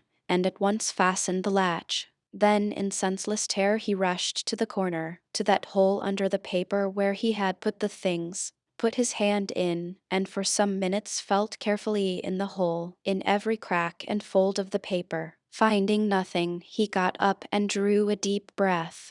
As he was reaching the steps of Bakilyev's, he suddenly fancied that something, a chain, a stud, or even a bit of paper in which they had been wrapped with the old woman's handwriting on it, may somehow have slipped out and been lost in some crack, and then may suddenly turn up as unexpected, conclusive evidence against him. He stood as though lost in thought, and a strange, humiliated, half-senseless smile strayed on his lips. He took his cap at last, and went quietly out of the room. His ideas were all tangled. He went dreamily through the gateway. "Here he is himself," shouted a loud voice. He raised his head. The porter was standing at the door of his little room and was pointing him out to a short man who looked like an artisan, wearing a long coat and a waistcoat, and looking at a distance remarkably like a woman. He stooped, and his head in a greasy cap hung forward. From his wrinkled, flabby face he looked over 50. His little eyes were lost in fat, and they looked out grimly, sternly, and discontentedly. "What is it?" Raskolnikov asked, going up to the porter. The man stole a look at him from under his brows, and he looked at him attentively, deliberately. Then he turned slowly and went out of the gate into the street without saying a word. "What is it?" cried Raskolnikov. "Why, he there was asking whether a student lived here, mentioned your name and whom you lodged with. I saw you coming and pointed you out, and he went away." "It's funny." The porter too seemed rather puzzled, but not much so, and after wondering for a moment he turned and went back to his room. Raskolnikov ran after the stranger, and at once caught sight of him walking along the other side of the street with the same deliberate step with his eyes fixed on the ground, as though in meditation. He soon overtook him, but for some time walked behind him. At last, moving onto a level with him, he looked at his face. The man noticed him at once, looked at him quickly, but dropped his eyes again, and so they walked for a minute side by side without uttering a word. "You were inquiring for me of the porter?" Raskolnikov said at last, but in a curiously quiet voice. The man made no answer. He didn't even look at him. Again they were both silent. "Why do you come and ask for me and say nothing? What's the meaning of it?" Raskolnikov's voice broke, and he seemed unable to articulate the words clearly. The man raised his eyes this time, and turned a gloomy, sinister look at Raskolnikov. "Murder!" he said suddenly in a quiet but clear and distinct voice. Raskolnikov went on walking beside him. His legs felt suddenly weak. A cold shiver ran down his spine, and his heart seemed to stand still for a moment, then suddenly began throbbing as though it were set free. So they walked for about 100 paces, side by side in silence. The man did not look at him. "What do you mean? Who is a murderer?" muttered Raskolnikov hardly audibly. "You are a murderer," the man answered still more articulately and emphatically, with a smile of triumphant hatred, and again he looked straight into Raskolnikov's pale face and stricken eyes. They had just reached the crossroads. The man turned to the left without looking behind him. Raskolnikov remained standing, gazing after him. He saw him turn round 50 paces away, and look back at him still standing there. Raskolnikov could not see clearly, but he fancied that he was again smiling the same smile of cold hatred and triumph. With slow faltering steps, with shaking knees, Raskolnikov made his way back to his little garret, feeling chilled all over. He took off his cap and put it on the table, and for 10 minutes he stood without moving. Then he sank exhausted on the sofa, and with a weak moan of pain he stretched himself on it. So he lay for half an hour. He thought of nothing. Some thoughts or fragments of thoughts, some images without order or coherence floated before his mind, faces of people he had seen in his childhood or met somewhere once, whom he would never have recalled, the belfry of the church at V, the billiard table in a restaurant and some officers playing billiards, the smell of cigars in some underground tobacco shop, a tavern room, a back staircase quite dark, all sloppy with dirty water and strewn with eggshells, and the Sunday bells floating in from somewhere. The images followed one another, whirling like a hurricane. Some of them he liked and tried to clutch at, but they faded, and all the while there was an oppression within him. But it was not overwhelming. Sometimes it was evening pleasant, the slight shivering still persisted, but that too was an almost pleasant sensation. He heard the hurried footsteps of Razumihin. He closed his eyes and pretended to be asleep. Razumihin opened the door and stood for some time in the doorway as though hesitating. Then he stepped softly into the room and went cautiously to the sofa. Raskolnikov heard Nastasia's whisper, "Don't disturb him. Let him sleep. He can have his dinner later." "Quite so," answered Razumihin. Both withdrew carefully and closed the door. Another half-hour passed. Raskolnikov opened his eyes, turned on his back again, clasping his hands behind his head. Who is he? Who is that man who sprang out of the earth? Where was he? What did he see? He has seen it all, that's clear. Where was he then? And from where did he see? Why has he only now sprung out of the earth? And how could he see? Is it possible? Continued Raskolnikov, turning cold and shivering, and the jewel case Nikolay found behind the door, was that possible? A clue? You miss an infinitesimal line and you can build it into a pyramid of evidence. A fly flew by and saw it. Is it possible? He felt with sudden loathing how weak, how physically weak he had become. I ought to have known it, he thought with a bitter smile. And how dared I, knowing myself, knowing how I should be, take up an axe and shed blood? I ought to have known beforehand. Ah, but I did know, he whispered in despair. At times he came to a standstill at some thought. No, those men are not made so. The real master to whom all is permitted storms Toulon, makes a massacre in Paris, forgets an army in Egypt, wastes 500,000 men in the Moscow expedition, and gets off with a jest at Vilna. And altars are set up to him after his death, and so all is permitted. No, such people, it seems, are not of flesh but of bronze. One sudden irrelevant idea almost made him laugh. Napoleon, the pyramids, Waterloo, and a wretched skinny old woman, a pawnbroker with a red trunk under her bed. It's a nice hash for Porfiry Petrovitch to digest. How can they digest it? It's too inartistic. And Napoleon creep under an old woman's bed. Ugh, how loathsome. At moments he felt he was raving. He sank into a state of feverish excitement. The old woman is of no consequence, he thought, hotly and incoherently. The old woman was a mistake perhaps, but she is not what matters. The old woman was only an illness. I was in a hurry to overstep. I didn't kill a human being, but a principle. I killed the principle, but I didn't overstep. I stopped on the side I was only capable of killing. And it seems I wasn't even capable of that principle. Why was that fool Razumihin abusing the socialists? They are industrious, commercial people. The happiness of all is their case. No, life is only given to me once and I shall never have it again. I don't want to wait for the happiness of all. I want to live myself, or else better not live at all. I simply couldn't pass by my mother starving,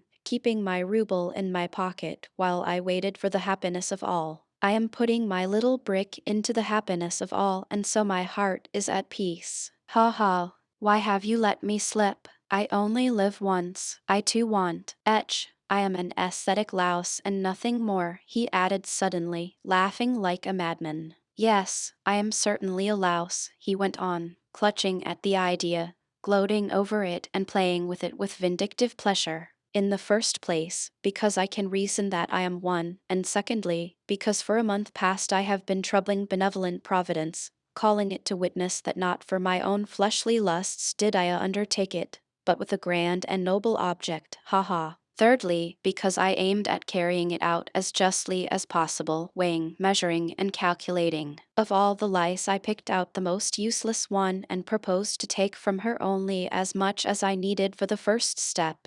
No more nor less, so the rest would have gone to a monastery, according to her will, ha ha. And what shows that I am utterly a louse, he added, grinding his teeth, is that I am perhaps viler and more loathsome than the louse I killed, and I felt beforehand that I should tell myself so after killing her. Can anything be compared with the horror of that? The vulgarity, the abjectness. I understand the prophet with his saber, on his steed. Allah commands and trembling creation must obey. The prophet is right.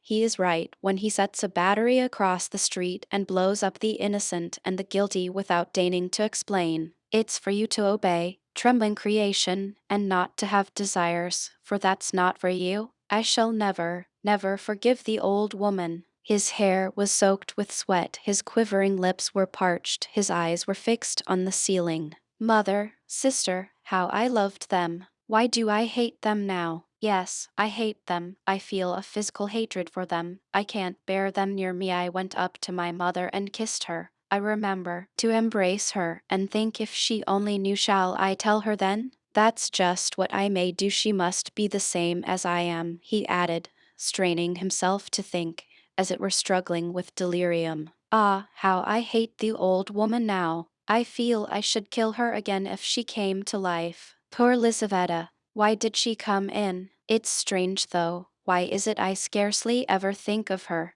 as though I hadn't killed her? Lizaveta, Sonia, poor gentle things, with gentle eyes, dear women. Why don't they weep? Why don't they moan? They give up everything, their eyes are soft and gentle. Sonia, Sonia, gentle Sonia. He lost consciousness.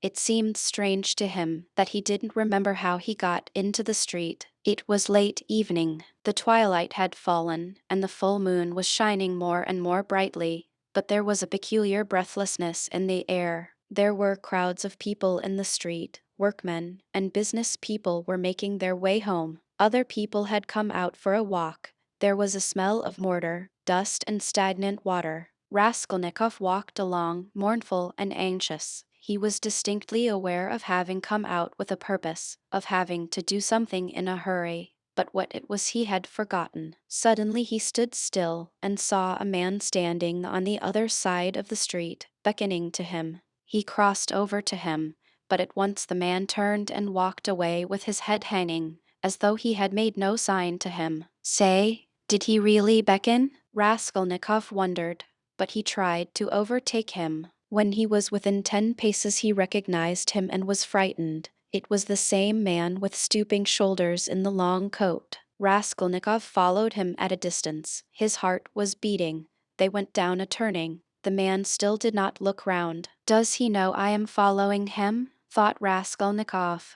The man went into the gateway of a big house. Raskolnikov hastened to the gate and looked in to see whether he would look round and sign to him. In the courtyard the man did turn round and again seemed to beckon him. Raskolnikov at once followed him into the yard, but the man was gone. He must have gone up the first staircase. Raskolnikov rushed after him. He heard slow measured steps 2 flights above. The staircase seemed strangely familiar. He reached the window on the first floor. The moon shone through the panes with a melancholy and mysterious light.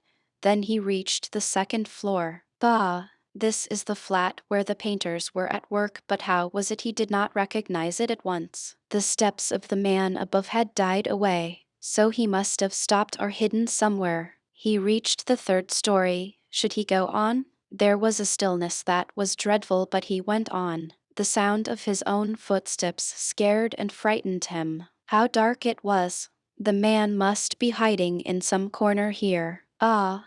The flat was standing wide open. He hesitated and went in. It was very dark and empty in the passage, as though everything had been removed. He crept on tiptoe into the parlor, which was flooded with moonlight. Everything there was as before: the chairs, the looking-glass, the yellow sofa, and the pictures in the frames. A huge, round, copper-red moon looked in at the windows. It's the moon that makes it so still, weaving some mystery, thought Raskolnikov. He stood and waited a long while, and the more silent the moonlight, the more violently his heart beat, till it was painful. And still the same hush. Suddenly he heard a momentary sharp crack like the snapping of a splinter, and all was still again. A fly flew up suddenly and struck the window pane with a plaintive buzz. At that moment he noticed in the corner between the window and the little cupboard something like a cloak hanging on the wall. Why is that cloak here? He thought.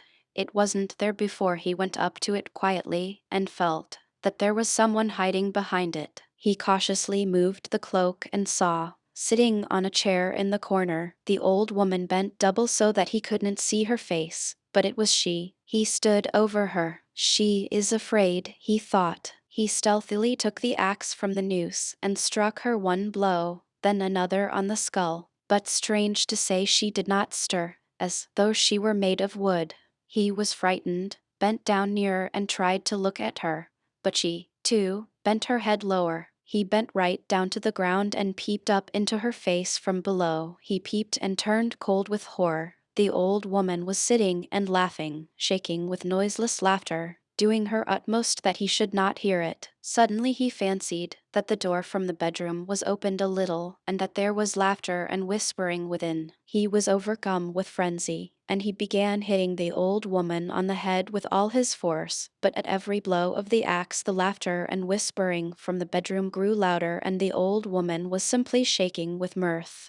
He was rushing away, but the passage was full of people. The doors of the flats stood open, and on the landing, on the stairs, and everywhere below there were people, rows of heads, all looking, but huddled together in silence and expectation. Something gripped his heart. His legs were rooted to the spot. They would not move. He tried to scream and woke up. He drew a deep breath. But his dream seemed strangely to persist. His door was flung open, and a man whom he had never seen stood in the doorway watching him intently. Raskolnikov had hardly opened his eyes, and he instantly closed them again. He lay on his back without stirring. Is it still a dream? He wondered, and again raised his eyelids hardly perceptibly. The stranger was standing in the same place, still watching him. He stepped cautiously into the room, carefully closing the door after him, went up to the table, paused a moment, still keeping his eyes on Raskolnikov,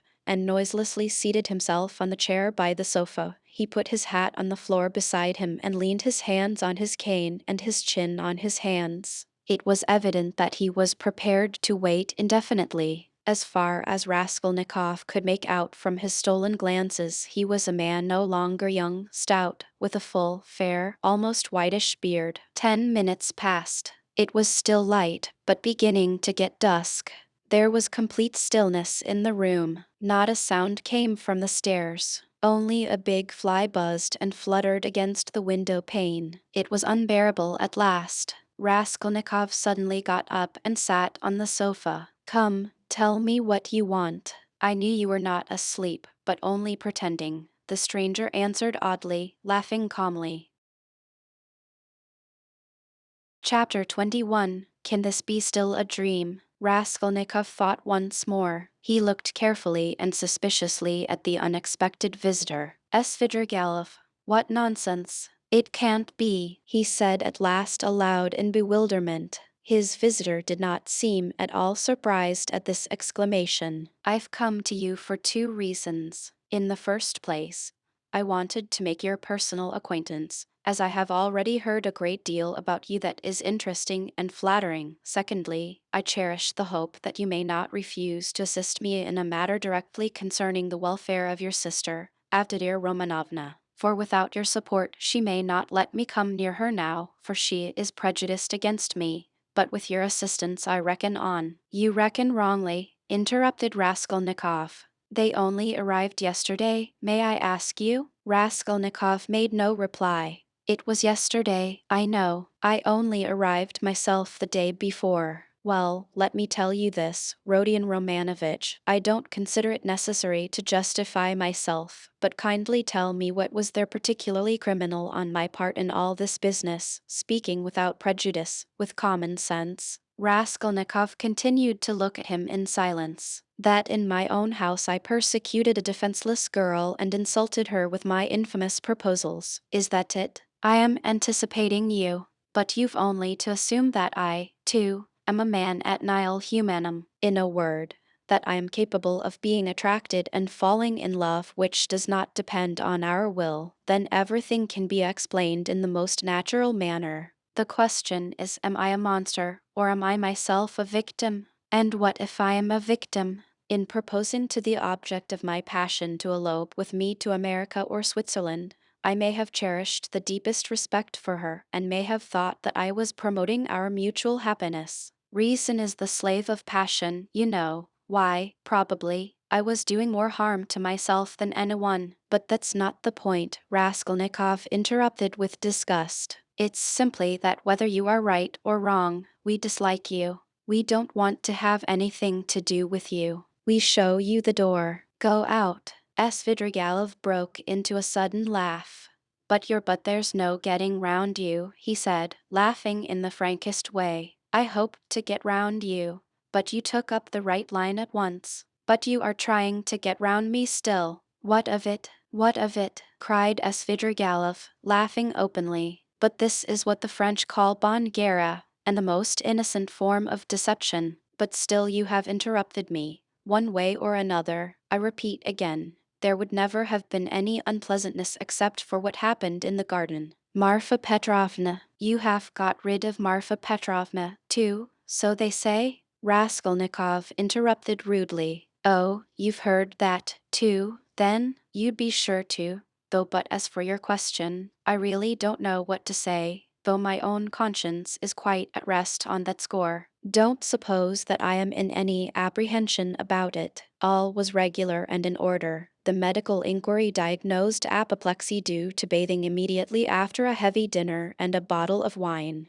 and truly it could have proved nothing else. But I'll tell you what I have been thinking to myself of late, on my way here in the train, especially. Didn't I contribute to all that calamity, morally, in a way, by irritation or something of the sort? But I came to the conclusion that that, too, was quite out of the question." Raskolnikov laughed. I wonder you trouble yourself about it. But what are you laughing at? Only consider, I struck her just twice with a switch. There were no marks evening. Don't regard me as a cynic, please.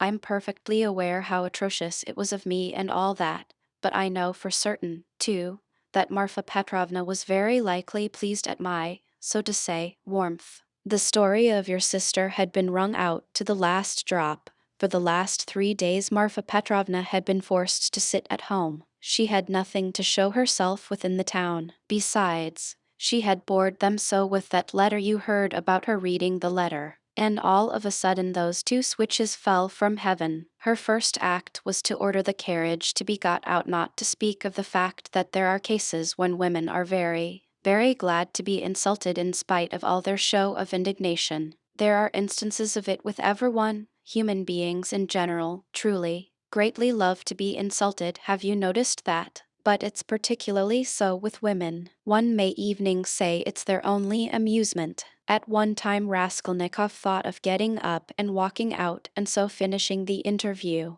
But some curiosity, and even a sort of prudence, made him linger for a moment. You are fond of fighting? He asked carelessly. No, not very, Svidrigaïlov answered calmly, and Marfa Petrovna and I scarcely ever fought. We lived very harmoniously, and she was always pleased with me. I only used the whip twice in all our 7 years, not counting a third occasion of a very ambiguous character. The first time, 2 months after our marriage, immediately after we arrived in the country, and the last time was that of which we are speaking. Did you suppose I was such a monster, such a reactionary, such a slave driver? Ha, ha. By the way, do you remember, Rodion Romanovitch, how a few years ago, in those days of beneficent publicity, a nobleman, I've forgotten his name, was put to shame everywhere in all the papers for having thrashed a German woman in the railway train? You remember? It was in those days, that very year I believe, the disgraceful action of the age took place, you know, the Egyptian nights, that public reading, you remember? The dark eyes, you know. Ah, the golden days of our youth, where are they? Well, as for the gentleman who thrashed the German, I feel no sympathy with him, because after all, what need is there for sympathy? But I must say that there are sometimes such provoking Germans that I don't believe there is a progressive who could quite answer for himself. No one looked at the subject from that point of view then, but that's the truly humane point of view, I assure you. After saying this, Svidrigaïlov broke into a sudden laugh again. Raskolnikov saw clearly that this was a man with a firm purpose in his mind and able to keep it to himself. I expect you've not talked to anyone for some days? He asked. Scarcely anyone. I suppose you are wondering at my being such an adaptable man? No, I am only wondering at your being too adaptable a man, because I am not offended at the rudeness of your questions. Is that it? But why take offense? As you asked, so I answered, he replied, with a surprising expression of simplicity. You know, there's hardly anything I take interest in, he went on, as it were dreamily, especially now, I've nothing to do. You are quite at liberty to imagine, though, that I am making up to you with a motive, particularly as I told you I want to see your sister about something. But I'll confess frankly, I am very much bored. The last 3 days especially, so I am delighted to see you. Don't be angry, Rodion Romanovitch, but you seem to be somehow awfully strange yourself. Say what you like, there's something wrong with you, and now, too, not this very minute, I mean, but now, generally. Well, I won't, don't scowl. I am not such a bear, you know, as you think. Raskolnikov looked gloomily at him. You are not a bear, perhaps, at all, he said. I fancy truly that you are a man of very good breeding, or at least know how on occasion to behave like one. I am not particularly interested in anyone's opinion, Svidrigaïlov answered, dryly and even with a shade of haughtiness, and therefore why not be vulgar at times when vulgarity is such a convenient cloak for our climate, and especially if one has a natural propensity that way, he added, laughing again. But I've heard you have many friends here. You are, as they say, not without connections. What can you want with me, then, unless you've some special object? That's true that I have friends here, Svidrigailov admitted, not replying to the chief point. I've met some already. I've been lounging about for the last 3 days and I've seen them, or they've seen me. That's a matter of course. I am well dressed and reckon not a poor man. The emancipation of the serfs hasn't affected me. My property consists chiefly of forests and water meadows. The revenue has not fallen off, but I am not going to see them. I was sick of them long ago. I've been here 3 days and have called on no one. What a town it is.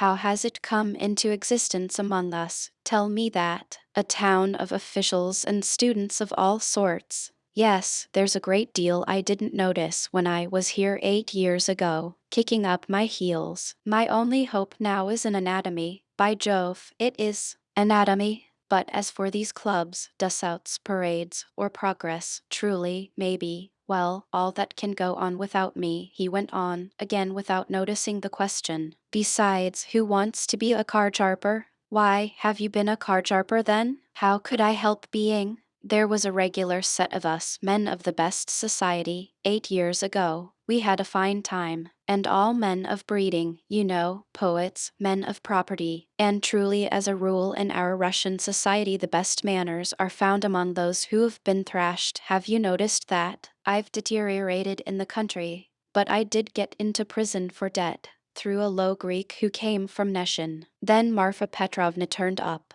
She bargained with him and bought me off for 30,000 silver pieces. I owed 70,000. We were united in lawful wedlock and she bore me off into the country like a treasure. You know she was 5 years older than I. She was very fond of me. For 7 years I never left the country. And, take note, that all my life she held a document over me, the IOU for 30,000 rubles. So if I were to elect to be restive about anything I should be trapped at once. And she would have done it. Women find nothing incompatible in that. If it hadn't been for that, would you have given her the slip? I don't know what to say. It was scarcely the document restrained me. I didn't want to go anywhere else. Marfa Petrovna herself invited me to go abroad, seeing I was bored, but I've been abroad before, and always felt sick there, for no reason but the sunrise, the Bay of Naples, the sea. You look at them and it makes you sad.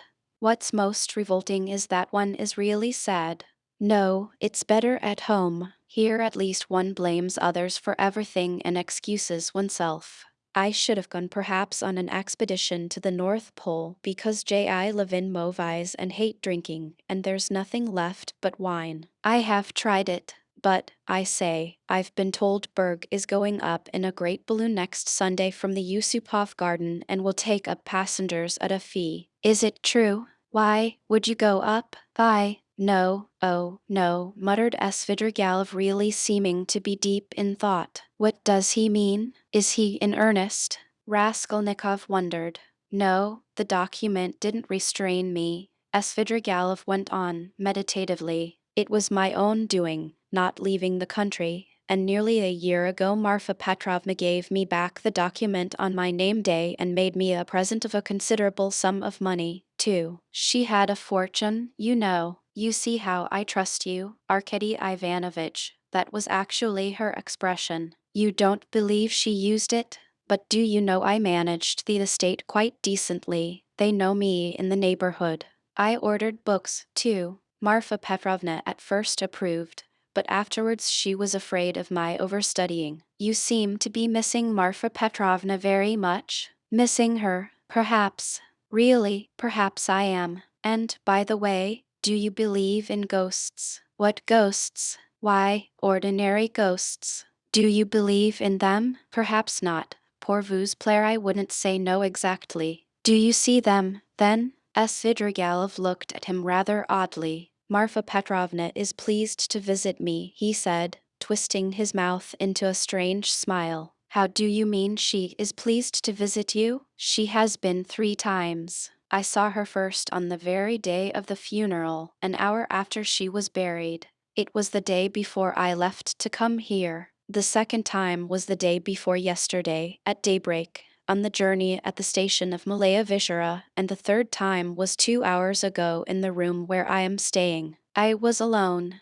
Were you awake? Quite awake. I was wide awake every time. She comes, speaks to me for a minute and goes out at the door, always at the door. I can almost hear her. What made me think that something of the sort must be happening to you? Raskolnikov said suddenly. At the same moment he was surprised at having said it. He was much excited. What? Did you think so? Svidrigailov asked in astonishment. Did you really? Didn't I say that there was something in common between us, eh? You never said so. Raskolnikov cried sharply and with heat. Didn't I? No, I thought I did. When I came in and saw you lying with your eyes shut, pretending, I said to myself at once, here's the man. What do you mean by the man? What are you talking about? Cried Raskolnikov. What do I mean? I really don't know, Svidrigailov muttered ingenuously, as though he, too, were puzzled. For a minute they were silent. They stared in each other's faces. That's all nonsense, Raskolnikov shouted with vexation. What does she say when she comes to you? Would you believe it? She talks of the silliest trifles, and man is a strange creature. It makes me angry. The first time she came in I was tired, you know. The funeral service, the funeral ceremony, the lunch afterwards. At last I was left alone in my study. I lighted a cigar and began to think. She came in at the door. You've been so busy today, Arkady Ivanovitch. You have forgotten to wind the dining room clock, she said. All those 7 years I've wound that clock every week, and if I forgot it she would always remind me. The next day I set off on my way here. I got out at the station at daybreak. I'd been asleep, tired out. With my eyes half open, I was drinking some coffee. I looked up and there was suddenly Marfa Petrovna sitting beside me with a pack of cards in her hands. Shall I tell your fortune for the journey, Arkady Ivanovitch? She was a great hand at tellin' fortunes. I shall never forgive myself for not asking her to. I ran away in a fright, and besides, the bell rang. I was sitting today, feeling very heavy after a miserable dinner from a cookshop. I was sitting smoking. All of a sudden Marfa Petrovna again. She came in very smart in a new green silk dress with a long train. Good day, Arkady Ivanovitch. How do you like my dress? Aniska can't make like this. Aniska was a dressmaker in the country, one of our former serf girls who had been trained in Moscow, a pretty wench. She stood turning round before me. I looked at the dress, and then I looked carefully, very carefully, at her face. I wonder you trouble to come to me about such trifles, Marfa Petrovna. Good gracious, you won't let one disturb you about anything. To tease her, I said, I want to get married, Marfa Petrovna. That's just like you, Arkady Ivanovitch. It does you very little credit to come looking for a bride when you've hardly buried your wife. And if you could make a good choice, at least, but I know it won't be for your happiness or hers, you will only be a laughing stock to all good people. Then she went out and her train seemed to rustle. Isn't it nonsense, eh? But perhaps you are telling lies? Raskolnikov put in. I rarely lie, answered Svidrigailov thoughtfully, apparently not noticing the rudeness of the question. And in the past, have you ever seen ghosts before? Why yes, I have seen them, but only once in my life, 6 years ago. I had a serf, Filka. Just after his burial I called out for getting Filka, my pipe. He came in and went to the cupboard where my pipes were. I sat still and thought he is doing it out of revenge, because we had a violent quarrel just before his death. How dare you come in with a hole in your elbow? I said. Go away, you scamp. He turned and went out and never came again. I didn't tell Marfa Petrovna at the time. I wanted to have a service sung for him, but I was ashamed. You should go to a doctor. I know I am not well, without your telling me. Though I don't know what's wrong, I believe I am 5 times as strong as you are. I didn't ask you whether you believe that ghosts are seen, but whether you believe that they exist. No, I won't believe it, Raskolnikov cried, with positive anger. What do people generally say? Muttered Svidrigailov, as though speaking to himself, looking aside and bowing his head. They say you are ill, so what appears to you is only unreal fantasy. But that's not strictly logical. I agree that ghosts only appear to the sick, but that only proves that they are unable to appear except to the sick, not that they don't exist. Nothing of the sort, Raskolnikov insisted irritably. No, you don't think so? Svidrigailov went on, looking at him deliberately. But what do you say to this argument? Help me with it. Ghosts are, as it were, shreds and fragments of other worlds, the beginning of them. A man in health has, of course, no reason to see them, because he is above all a man of this earth and is bound for the sake of completeness and order to live only in this life. But as soon as one is ill, as soon as the normal earthly order of the organism is broken, one begins to realize the possibility of another world. And the more seriously ill one is, the closer becomes one's contact with that other world, so that as soon as the man dies he steps straight into that world. I thought of that long ago. If you believe in a future life, you could believe in that, too. I don't believe in a future life, said Raskolnikov. Svidrigailov sat lost in thought. And what if there are only spiders there, or something of that sort, he said suddenly. He is a madman, thought Raskolnikov. We always imagine eternity as something beyond our conception, something vast, vast. But why must it be vast? Instead of all that, what if it's one little room, like a bathhouse in the country, black and grimy and spiders in every corner, and that's all eternity is? I sometimes fancy it like that. Can it be you can imagine nothing juster and more comforting than that? Raskolnikov cried, with a feeling of anguish. Juster? And how can we tell? Perhaps that is just, and do you know it's what I would certainly have made it, answered Svidrigailov, with a vague smile. This horrible answer sent a cold chill through Raskolnikov. Svidrigailov raised his head, looked at him, and suddenly began laughing. Only think, he cried, half an hour ago we had never seen each other. We regarded each other as enemies. There is a matter unsettled between us. We've thrown it aside, and away we've gone into the abstract. Wasn't I right in saying that we were birds of a feather? Kindly allow me, Raskolnikov went on irritably, to ask you to explain why you have honored me with your visit and I am in a hurry. I have no time to waste. I want to go out. By all means, by all means. Your sister, Avdiya Romanovna, is going to be married to Mr. Luzhin, Pyotr Petrovitch. Can you refrain from any question about my sister and from mentioning her name? I can't understand how you dare utter her name in my presence. If you really are Svidrigailov. Why, but I've come here to speak about her. How can I avoid mentioning her?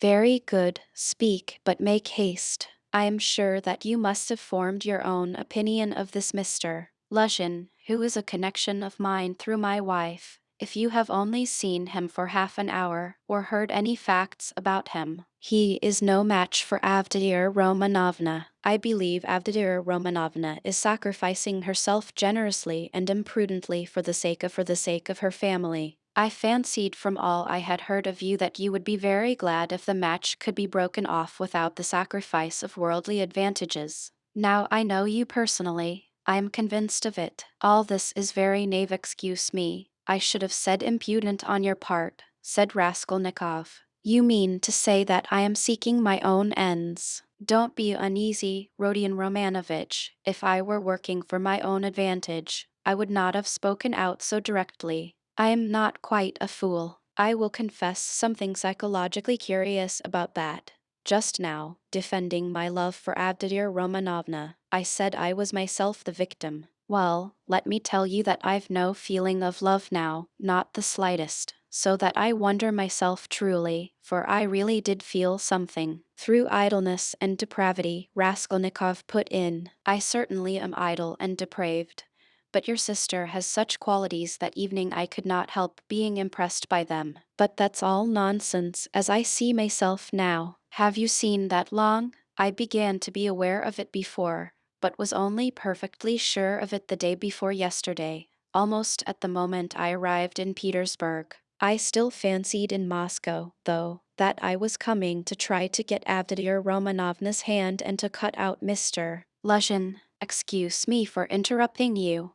Kindly be brief, and come to the object of your visit. I am in a hurry. I want to go out with the greatest pleasure. On arriving here and determining on a certain journey, I should like to make some necessary preliminary arrangements. I left my children with an aunt. They are well provided for, and they have no need of me personally. And a nice father I should make, too. I have taken nothing but what Marfa Petrovna gave me a year ago. That's enough for me. Excuse me, I am just coming to the point. Before the journey which may come off, I want to settle Mr. Luzhin, too. It's not that I detest him so much, but it was through him I quarreled with Marfa Petrovna when I learned that she had dished up this marriage. I want now to see Abdidir Romanovna through your mediation, and if you like in your presence, to explain to her that in the first place she will never gain anything but harm from Mr. Luzhin. Then, begging her pardon for all past unpleasantness, to make her a present of 10,000 rubles and so assist the rupture with Mr. Luzhin, a rupture to which I believe she is herself not disinclined, if she could see the way to it. You are certainly mad, cried Raskolnikov, not so much angered as astonished. How dare you talk like that? I knew you would scream at me. But in the first place, though I am not rich, this 10,000 rubles is perfectly free. I have absolutely no need for it. If Avdidir Romanovna does not accept it, I shall waste it in some more foolish way. That's the first thing. Secondly, my conscience is perfectly easy. I make the offer with no ulterior motive. You may not believe it, but in the end Avdidir Romanovna and you will know. The point is that I did actually cause your sister, whom I greatly respect, some trouble and unpleasantness, and so, sincerely regretting it, I want not to compensate, not to repay her for the unpleasantness, but simply to do something to her advantage, to show that I am not, after all, privileged to do nothing but harm. If there were a millionth fraction of self-interest in my offer, I should not have made it so openly, and I should not have offered her 10,000 only, when 5 weeks ago I offered her more. Besides, I may, perhaps, very soon marry a young lady, and that alone ought to prevent suspicion of any design on Avdidir Romanovna. In conclusion, let me say that in marrying Mr. Luzhin, she is taking money just the same, only from another man. Don't be angry, Rodion Romanovitch. Think it over coolly and quietly. Svidrigailov himself was exceedingly cool and quiet as he was saying this. I beg you to say no more, said Raskolnikov. In any case this is unpardonable impertinence. Not in the least. Then a man may do nothing but harm to his neighbor in this world, and is prevented from doing the tiniest bit of good by trivial conventional formalities. That's absurd. If I died, for instance, and left that sum to your sister in my will, surely she wouldn't refuse it. Very likely she would. Oh, no, truly. However, if you refuse it, so be it, though 10,000 rubles is a capital thing to have on occasion. In any case, I beg you to repeat what I have said to Avdidir Romanovna. No, I won't. In that case, Rodion Romanovitch, I shall be obliged to try and see her myself and worry her by doing so. And if I do tell her, will you not try to see her? I don't know really what to say. I should like very much to see her once more. Don't hope for it. I'm sorry, but you don't know me. Perhaps we may become better friends. You think we may become friends? And why not? Svidrigailov said, smiling. He stood up and took his hat. I didn't quite intend to disturb you, and I came here without reckoning on it, though I was very much struck by your face this morning. Where did you see me this morning? Raskolnikov asked uneasily. I saw you by chance. I kept fancying there is something about you like me, but don't be uneasy. I am not intrusive. I used to get on all right with car-sharpers, and I never bored Prince Esverby, a great personage who is a distant relation of mine, and I could write about Raphael's Madonna in Madame Prilkov's album, and I never left Marfa Petrovna's side for 7 years, and I used to stay the night at Vyazemsky's house in the Hay Market in the old days, and I may go up in a balloon with Berg, perhaps. Oh, all right. Are you starting soon on your travels, may I ask? What travels? Why, on that journey, you spoke of it yourself. A journey? Oh, yes. I did speak of a journey. Well, that's a wide subject if only you knew what you are asking, he added, and gave a sudden, loud, short laugh. Perhaps I'll get married instead of the journey. They're making a match for me. Here? Yes. How have you had time for that? But I am very anxious to see Avdiya Romanovna once. I earnestly beg it. Well, goodbye for the present. Oh, yes. I have forgotten something. Tell your sister, Rodion Romanovich, that Marfa Petrovna remembered her in her will and left her 3,000 rubles. That's absolutely certain. Marfa Petrovna arranged it a week before her death, and it was done in my presence. Avdiya Romanovna will be able to receive the money in 2 or 3 weeks. Are you telling the truth? Yes, tell her. Well, your servant. Chapter 22. It was nearly 8 o'clock. The two young men hurried to Bakilyev's to arrive before Lushin. Why, who was that? Asked Razumihin as soon as they were in the street. It was Svidrigailov, that landowner in whose house my sister was insulted when she was their governess. Through his persecuting her with his attentions, she was turned out by his wife, Marfa Petrovna. This Marfa Petrovna begged Dounia's forgiveness afterwards, and she's just died suddenly. It was of her we were talking this morning. I don't know why I'm afraid of that man. He came here at once after his wife's funeral. He is very strange, and is determined on doing something. We must guard Daunia from him. That's what I wanted to tell you. Do you hear? Guard her. What can he do to harm Avdiya Romanovna? Thank you, Radia, for speaking to me like that. We will guard her. Where does he live? I don't know. Why didn't you ask? What a pity. I'll find out, though. Did you see him? Asked Raskolnikov after a pause. Yes, I noticed him. I noticed him well. You did really see him? You saw him clearly? Raskolnikov insisted. Yes, I remember him perfectly. I should know him in 1,000. I have a good memory for faces. They were silent again. That's all right, muttered Raskolnikov. Do you know, I fancied I keep thinking that it may have been an hallucination. What do you mean? I don't understand you. Well, you all say, Raskolnikov went on, twisting his mouth into a smile, that I am mad. I thought just now that perhaps I really am mad and have only seen a phantom. What do you mean? Why, who can tell? Perhaps I am really mad, and perhaps everything that happened all these days may be only imagination. Radia, you have been upset again. But what did he say? What did he come for? Raskolnikov did not answer. Razumihin thought a minute. Now let me tell you my story, he began. I came to you. You were asleep. Then we had dinner and then I went to Porfiry's. Zametov was still with him. I tried to begin, but it was no use. I couldn't speak in the right way. They don't seem to understand and can't understand, but are not a bit ashamed. I drew Porfiry to the window and began talking to him, but it was still no use. He looked away and I looked away. At last I shook my fist in his ugly face and told him as a cousin I'd brain him. He merely looked at me. I cursed and came away. That was all. It was very stupid. To Zametov I didn't say a word. But, you see, I thought I'd made a mess of it. But as I went downstairs a brilliant idea struck me. Why should we trouble? Of course if you were in any danger or anything. But why need you care? You needn't care a hang for them. We shall have a laugh at them afterwards, and if I were in your place I'd mystify them more than ever. How ashamed they'll be afterwards. Hang them. We can thrash them afterwards, but let's laugh at them now. To be sure, answered Raskolnikov.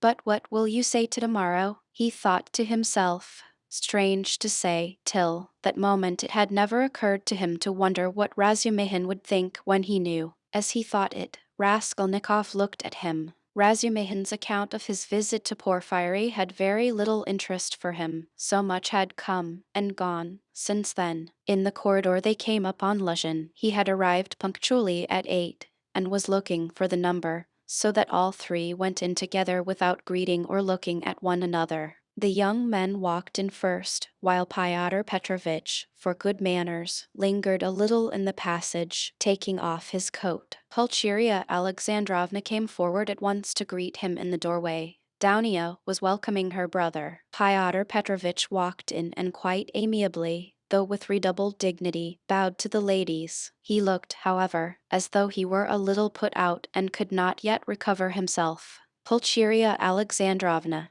who seemed also a little embarrassed, hastened to make them all sit down at the round table where a samovar was boiling. Dounia and Luzhin were facing one another on opposite sides of the table. Razumihin and Raskolnikov were facing Pulcheria Alexandrovna. Razumihin was next to Luzhin and Raskolnikov was beside his sister. A moment's silence followed. Pyotr Petrovitch deliberately drew out a cambric handkerchief reeking of scent, and blew his nose with an air of a benevolent man who felt himself slighted, and was firmly resolved to insist on an explanation. In the passage the idea had occurred to him to keep on his overcoat, and walk away, and so give the two ladies a sharp and emphatic lesson and make them feel the gravity of the position. But he could not bring himself to do this. Besides, he could not endure uncertainty, and he wanted an explanation. If his request had been so openly disobeyed, there was something behind it, and in that case it was better to find it out beforehand. It rested with him to punish them, and there would always be time for that. "I trust you had a favorable journey," he inquired officially of Pulcheria Alexandrovna. "Oh, very, Pyotr Petrovitch. I am gratified to hear it. And Avdir Romanovna is not overfatigued either. I am young and strong, I don't get tired, but it was a great strain for Mother," answered Dounia. "That's unavoidable. Our national railways are of terrible length.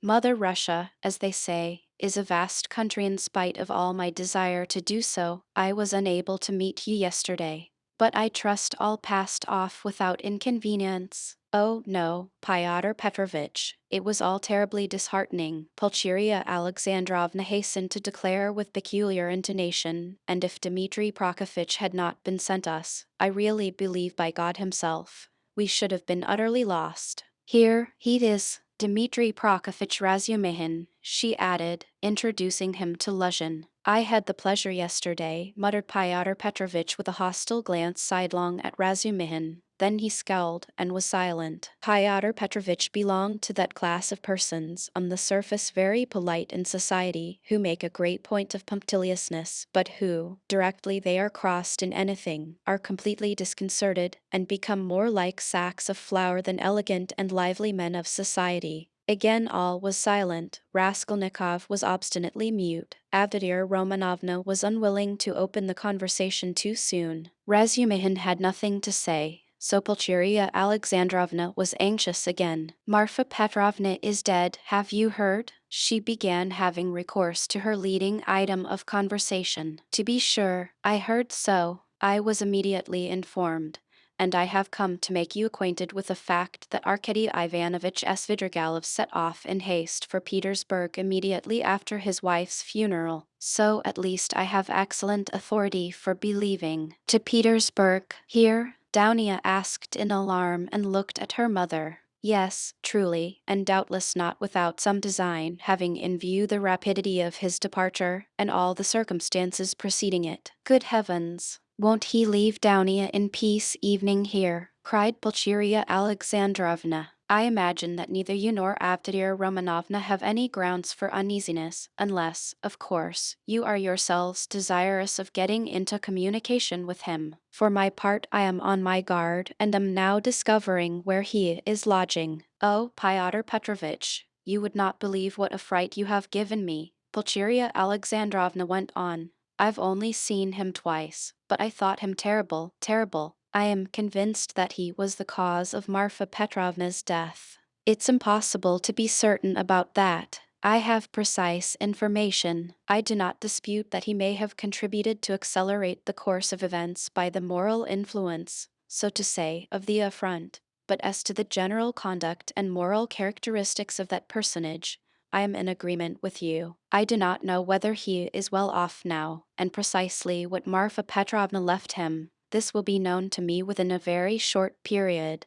But no doubt here in Petersburg, If he has any pecuniary resources, he will relapse at once into his old ways. He is the most depraved and abjectly vicious specimen of that class of men. I have considerable reason to believe that Marfa Petrovna, who was so unfortunate as to fall in love with him and to pay his debts 8 years ago, was of service to him also in another way, solely by her exertions and sacrifices. A criminal charge, involving an element of fantastic and homicidal brutality for which he may well have been sentenced to Siberia, was hushed up. That's the sort of man he is, if you care to know. Good heavens, cried Pulcheria Alexandrovna. Raskolnikov listened attentively. Are you speaking the truth when you say that you have good evidence of this? Downia asked sternly and emphatically. I only repeat what I was told in secret by Marfa Petrovna. I must observe that from the legal point of view the case was far from clear.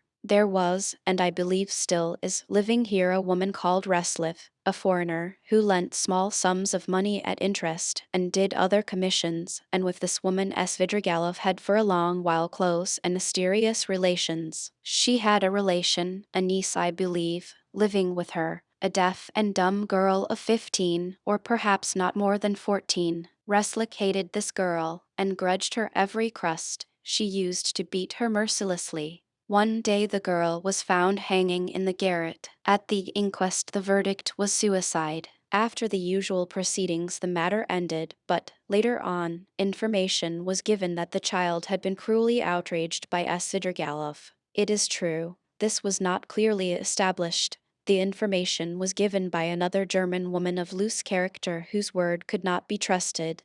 No statement was actually made to the police. Thanks to Marfa Petrovna's money and exertions, it did not get beyond gossip. And yet the story is a very significant one. You heard, no doubt, Avdotya Romanovna, when you were with them, the story of the servant Philip who died of ill treatment he received 6 years ago, before the abolition of serfdom. I heard, on the contrary, that this Philip hanged himself. Quite so, but what drove him, or rather perhaps disposed him, to suicide was the systematic persecution and severity of Mr. Svidrigailov. I don't know that, answered Downia, dryly. I only heard a queer story that Philip was a sort of hypochondriac, a sort of domestic philosopher. The servants used to say he read himself silly, and that he hanged himself partly on account of Mr. Svidrigailov's mockery of him and not his blows. When I was there he behaved well to the servants, and they were actually fond of him,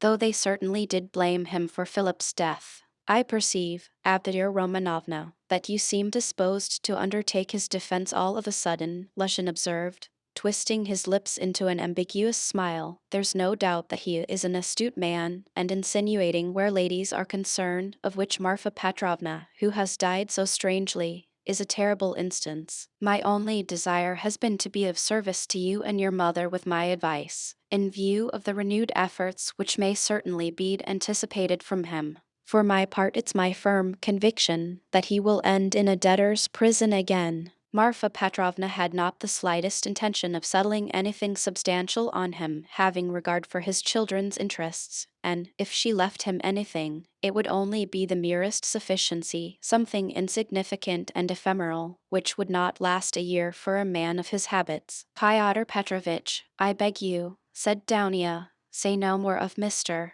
Svidrigailov. It makes me miserable. He has just been to see me, said Raskolnikov, breaking his silence for the first time. There were exclamations from all, and they all turned to him. Evening. Fyodor Petrovitch was roused.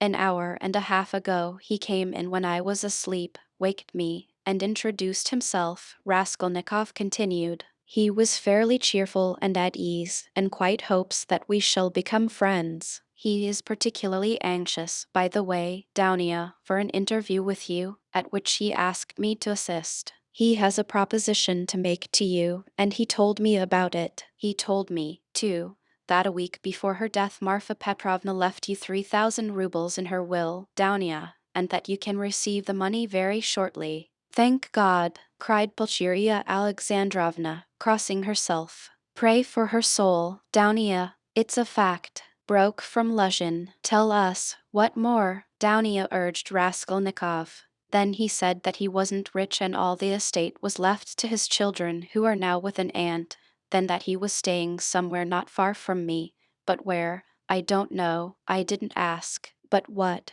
does he want to propose to Downia? Cried Pulcheria Alexandrovna in a fright. Did he tell you? Yes. What was it? I'll tell you afterwards. Raskolnikov ceased speaking and turned his attention to his tea. Pyotr Petrovitch looked at his watch. I am compelled to keep a business engagement, and so I shall not be in your way, he added with an air of some pique, and he began getting up.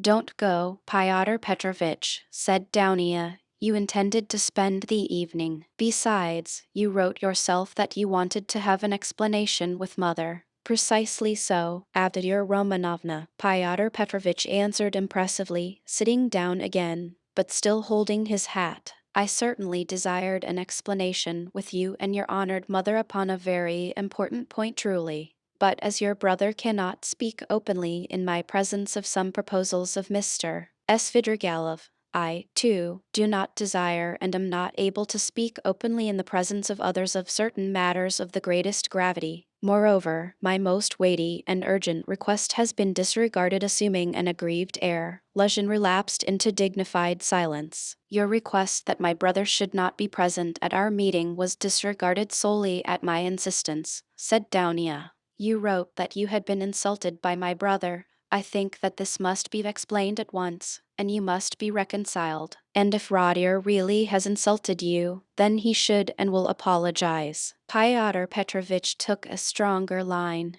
There are insults, Avdotya Romanovna, which no goodwill can make us forget. There is a line in everything which it is dangerous to overstep, and when it has been overstepped, there is no return. That wasn't what I was speaking of exactly, Pyotr Petrovitch, Downia interrupted with some impatience. Please understand that our whole future depends now on whether all this is explained and set right as soon as possible. I tell you frankly at the start that I cannot look at it in any other light, and if you have the least regard for me, all this business must be ended today, however hard that may be. I repeat that if my brother is to blame, he will ask your forgiveness. I am surprised at your putting the question like that, said Luzhin, getting more and more irritated. Esteeming, and so to say, adoring you, I may at the same time, very well truly, be able to dislike some member of your family. Though I lay claim to the happiness of your hand, I cannot accept duties incompatible with. Ah, don't be so ready to take offense, Pyotr Petrovitch, Downia interrupted with feeling, and be the sensible and generous man I have always considered and wished to consider you to be. I've given you a great promise. I am your betrothed.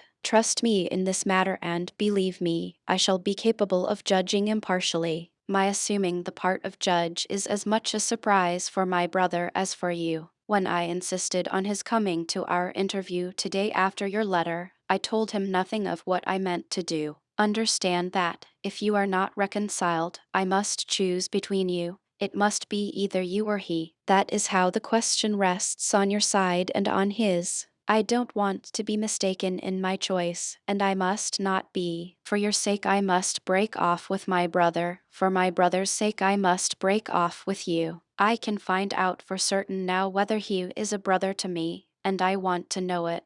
And of you, whether I am dear to you, whether you esteem me, whether you are the husband for me. Avdotya Romanovna, Luzhin declared huffily, your words are of too much consequence to me.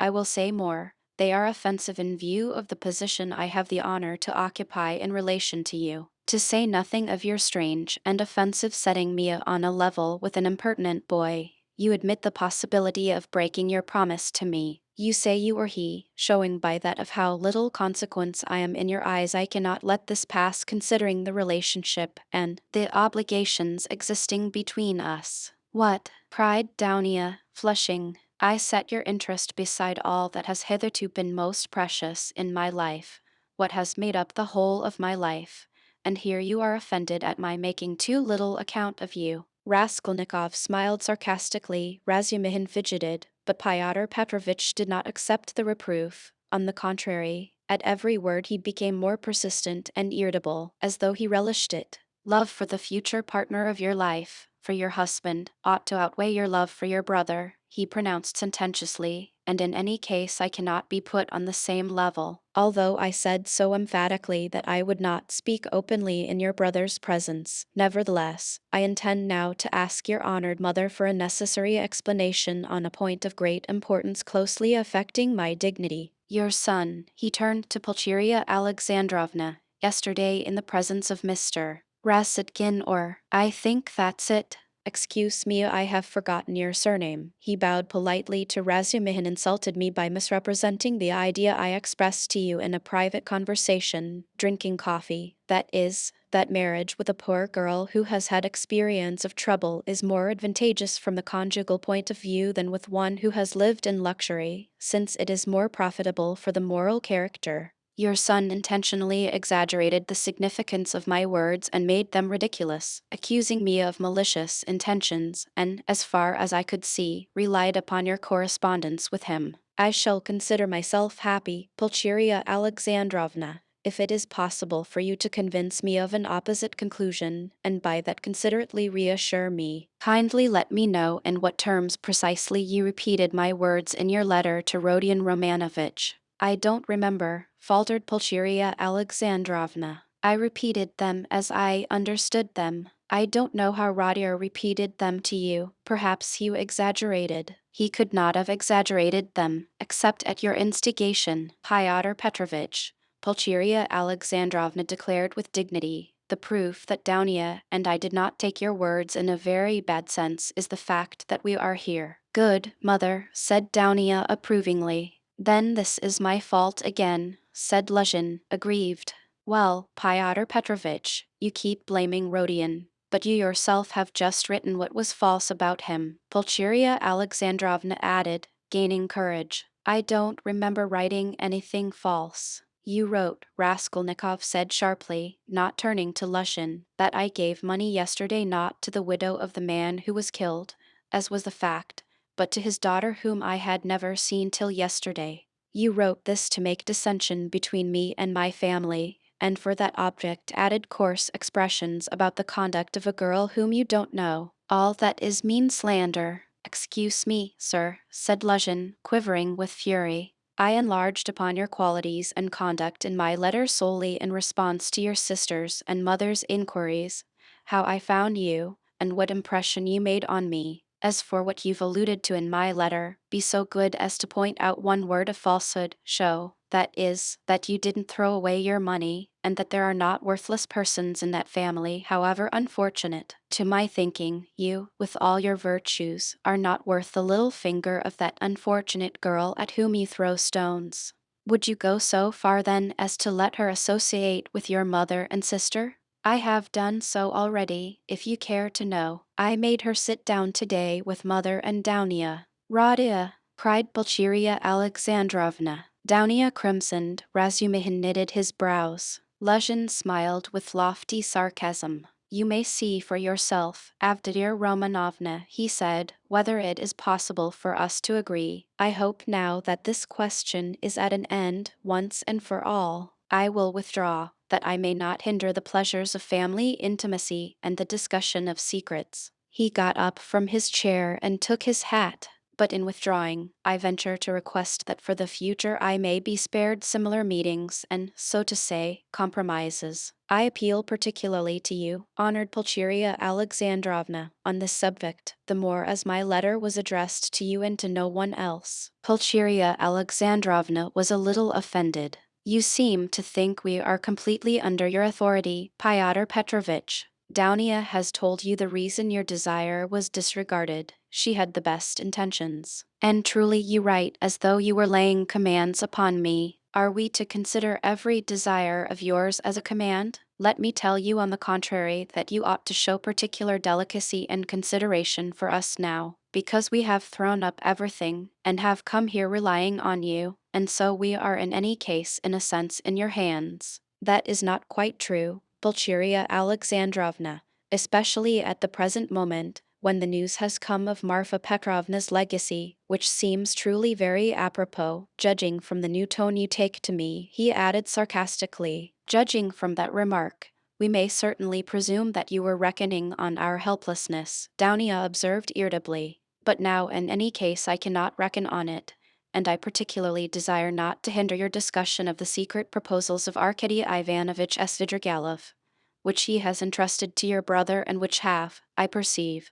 a great and possibly a very agreeable interest for you. Good heavens! Cried Pulcheria Alexandrovna. Razumihin could not sit still on his chair. Aren't you ashamed now, sister? Asked Raskolnikov. I am ashamed, Radia, said Downia. Pyotr Petrovitch, go away. She turned to him, white with anger. Pyotr Petrovitch had apparently not at all expected such a conclusion. He had too much confidence in himself, in his power, and in the helplessness of his victims. He could not believe it evening now. He turned pale, and his lips quivered. Avdotya Romanovna, if I go out of this door now, after such a dismissal, then, you may reckon on it, I will never come back. Consider what you are doing. My word is not to be shaken. What insolence! Cried Downia, springing up from her seat. I don't want you to come back again. What? So that's how it stands? Cried Lushin, utterly unable to the last moment to believe in the rupture, and so completely thrown out of his reckoning now. So that's how it stands. But do you know, Avdotya Romanovna, that I may protest? What right have you to speak to her like that? Pulcheria Alexandrovna intervened hotly. And what can you protest about? What rights have you? Am I to give my Downia to a man like you? Go away, leave us altogether. We are to blame for having agreed to a wrong action, and I above all. But you have bound me, Pulcheria Alexandrovna, Lushin stormed in a frenzy, by your promise, and now you deny it, and besides, I have been led on account of that into expenses. This last complaint was so characteristic of Pyotr Petrovitch that Raskolnikov, pale with anger and with the effort of restraining it, could not help breaking into laughter. But Pulcheria Alexandrovna was furious. Expenses? What expenses? Are you speaking of our trunk? But the conductor brought it for nothing for you. Mercy on us, we have bound you. What are you thinking about? Pyotr Petrovitch, it was you bound us, hand and foot, not we. Enough, mother, no more please, Avdotya Romanovna implored. Pyotr Petrovitch, do be kind and go. I am going. But one last word, he said, quite unable to control himself. Your mamma seems to have entirely forgotten that I made up my mind to take you, so to speak, after the gossip of the town had spread all over the district in regard to your reputation. Disregarding public opinion for your sake and reinstating your reputation, I certainly may very well reckon on a fitting return, and may truly look for gratitude on your part. And my eyes have only now been opened. I see myself that I may have acted very recklessly in disregarding the universal verdict. Does the fellow want his head smashed? Cried Razumihin, jumping up. You are a mean and spiteful man, cried Downia. Not a word, not a movement, cried Raskolnikov, holding Razumihin back, then going close up to Lushin. Kindly leave the room, he said quietly and distinctly, and not a word more, or Pyotr Petrovitch gazed at him for some seconds with a pale face that worked with anger. Then he turned, went out, and rarely has any man carried away in his heart such vindictive hatred as he felt against Raskolnikov. Him, and him alone, he blamed for everything. Chapter 23. The fact was that up to the last moment he had never expected such an ending. He had been overbearing to the last degree, never dreaming that two destitute and defenseless women could escape from his control. This conviction was strengthened by his vanity and conceit, a conceit to the point of fatuity. Pyotr Petrovitch, who had made his way up from insignificance, was morbidly given to self-admiration, had the highest opinion of his intelligence and capacities, and sometimes even gloated in solitude over his image in the glass. But what he loved, and valued above all, was the money he had amassed by his labor, and by all sorts of devices. That money made him the equal of all who had been his superiors. When he had bitterly reminded Downia that he had decided to take her in spite of evil report, Pyotr Petrovitch had spoken with perfect sincerity and had, truly, felt genuinely indignant at such black ingratitude. And yet, when he made Daunia his offer, he was fully aware of the groundlessness of all the gossip. The story had been everywhere contradicted by Marfa Petrovna, and was by then disbelieved by all the townspeople, who were warm in Daunia's defense. And he would not have denied that he knew all that at the time. Yet he still thought highly of his own resolution in lifting Daunia to his level, and regarded it as something heroic. In speaking of it to Daunia, he had let out the secret feeling he cherished and admired, and he could not understand that others should fail to admire it too. He had called on Raskolnikov with the feelings of a benefactor who is about to reap the fruits of his good deeds, and to hear agreeable flattery. And as he went downstairs now, he considered himself most undeservedly injured and unrecognized. Daunia was simply essential to him. To do without her was unthinkable. For many years he had had voluptuous dreams of marriage, but he had gone on waiting, and amassing money. He brooded with relish, in profound secret, over the image of a girl, virtuous. Poor she must be poor, very young, very pretty, of good birth and education, very timid, one who had suffered much, and was completely humbled before him, one who would all her life look on him as her savior, worship him, admire him and only him. How many scenes, how many amorous episodes he had imagined on this seductive and playful theme, when his work was over, and, behold, the dream of so many years was all but realized.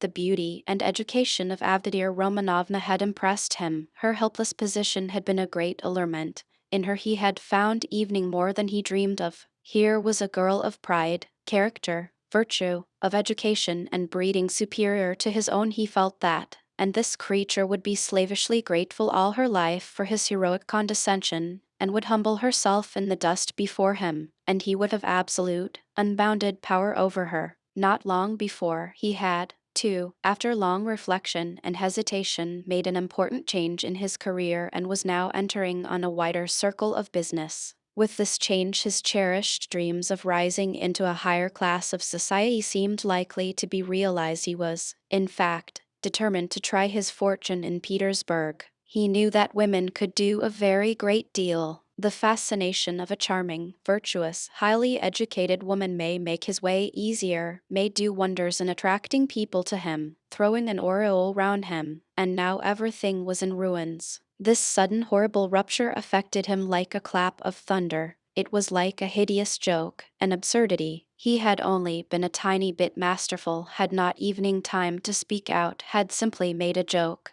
been carried away, and it had ended so seriously. And, of course, too, he did love Daunia in his own way. He already possessed her in his dreams, and all at once. No, the next day, the very next day, it must all be set right, smoothed over, settled.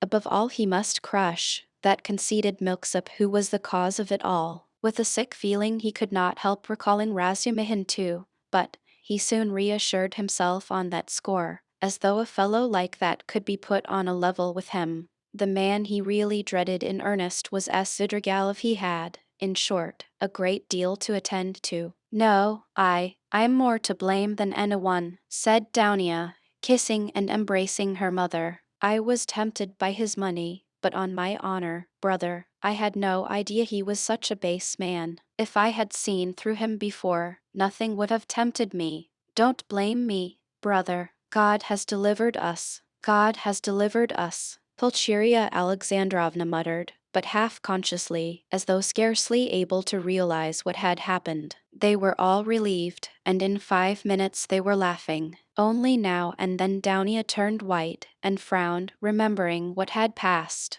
Pulcheria Alexandrovna was surprised to find that she, too, was glad. She had only that morning thought rupture with Luzhin a terrible misfortune. Razumihin was delighted. He did not yet dare to express his joy fully, but he was in a fever of excitement as though a ton weight had fallen off his heart. Now he had the right to devote his life to them, to serve them. Anything may happen now, but he felt afraid to think of further possibilities and dared not let his imagination range.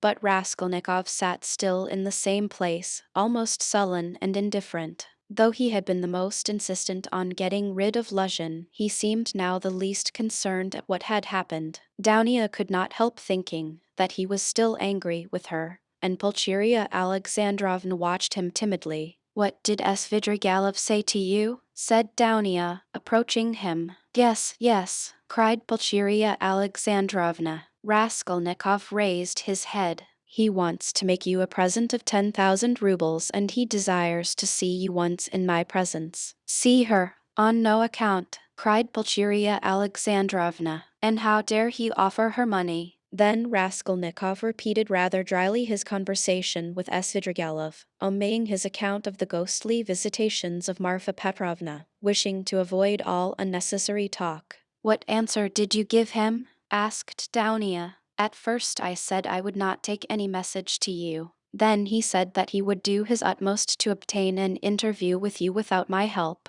He assured me that his passion for you was a passing infatuation. Now he has no feeling for you. He doesn't want you to marry Lushan." His talk was altogether rather muddled. "How do you explain him to yourself, Radia? How did he strike you? I must confess I don't quite understand him. He offers you 10,000 and yet says he is not well off. He says he is going away, and in 10 minutes he forgets he has said it. Then he says he is going to be married and has already fixed on the girl. No doubt he has a motive, and probably a bad one. But it's odd that he should be so clumsy about if he had any designs against you. Of course, I refused this money on your account, once for all. Altogether, I thought him very strange. One may almost think he was mad, but I may be mistaken. That may only be the part he assumes. The death of Marfa Petrovna seems to have made a great impression on him." "God rest her soul," exclaimed Pulcheria Alexandrovna. "I shall always, always pray for her. Where should we be now, Downia, without this 3,000? It's as though it had fallen from heaven. Why, Radia, this morning we had only 3 rubles in our pocket, and Downia and I were just planning to pawn her watch, so as to avoid borrowing from that man until he offered help." Downia seemed strangely impressed by Svidrigailov's offer. She still stood meditating. "He has got some terrible plan," she said in a half-whisper to herself, almost shuddering. Raskolnikov noticed this disproportionate terror. "I fancy I shall have to see him more than once again," he said to Downia. "We will watch him. I will track him out," cried Razumihin vigorously. "I won't lose sight of him. Radia has given me leave. He said to me himself just now, 'Take care of my sister.' Will you give me leave, too, Avdotya Romanovna?" Downia smiled and held out her hand, but the look of anxiety did not leave her face. Pulcheria Alexandrovna gazed at her timidly, but the 3,000 rubles had obviously a soothing effect on her. A quarter of an hour later, they were all engaged in a lively conversation. Evening. Raskolnikov listened attentively for some time, though he did not talk. Razumihin was the speaker. "And why should you go away?" he flowed on ecstatically. "And what are you to do in a little town? The great thing is, you are all here together and you need one another. You do need one another, believe me, for a time. Anyway, take me into partnership, and I assure you we'll plan a capital enterprise. Listen, I'll explain it all in detail to you, the whole project. It all flashed into my head this morning, before anything had happened. I tell you what, I have an uncle. I must introduce him to you, a most accommodating and respectable old man. This uncle has got a capital of 1,000 rubles, and he lives on his pension and has no need of that money. For the last 2 years he has been bothering me to borrow it from him and pay him 6% interest. I know what that means. He simply wants to help me. Last year I had no need of it, but this year I resolved to borrow it as soon as he arrived. Then you lend me another 1,000 of your 3 and we have enough for a start, so we'll go into partnership.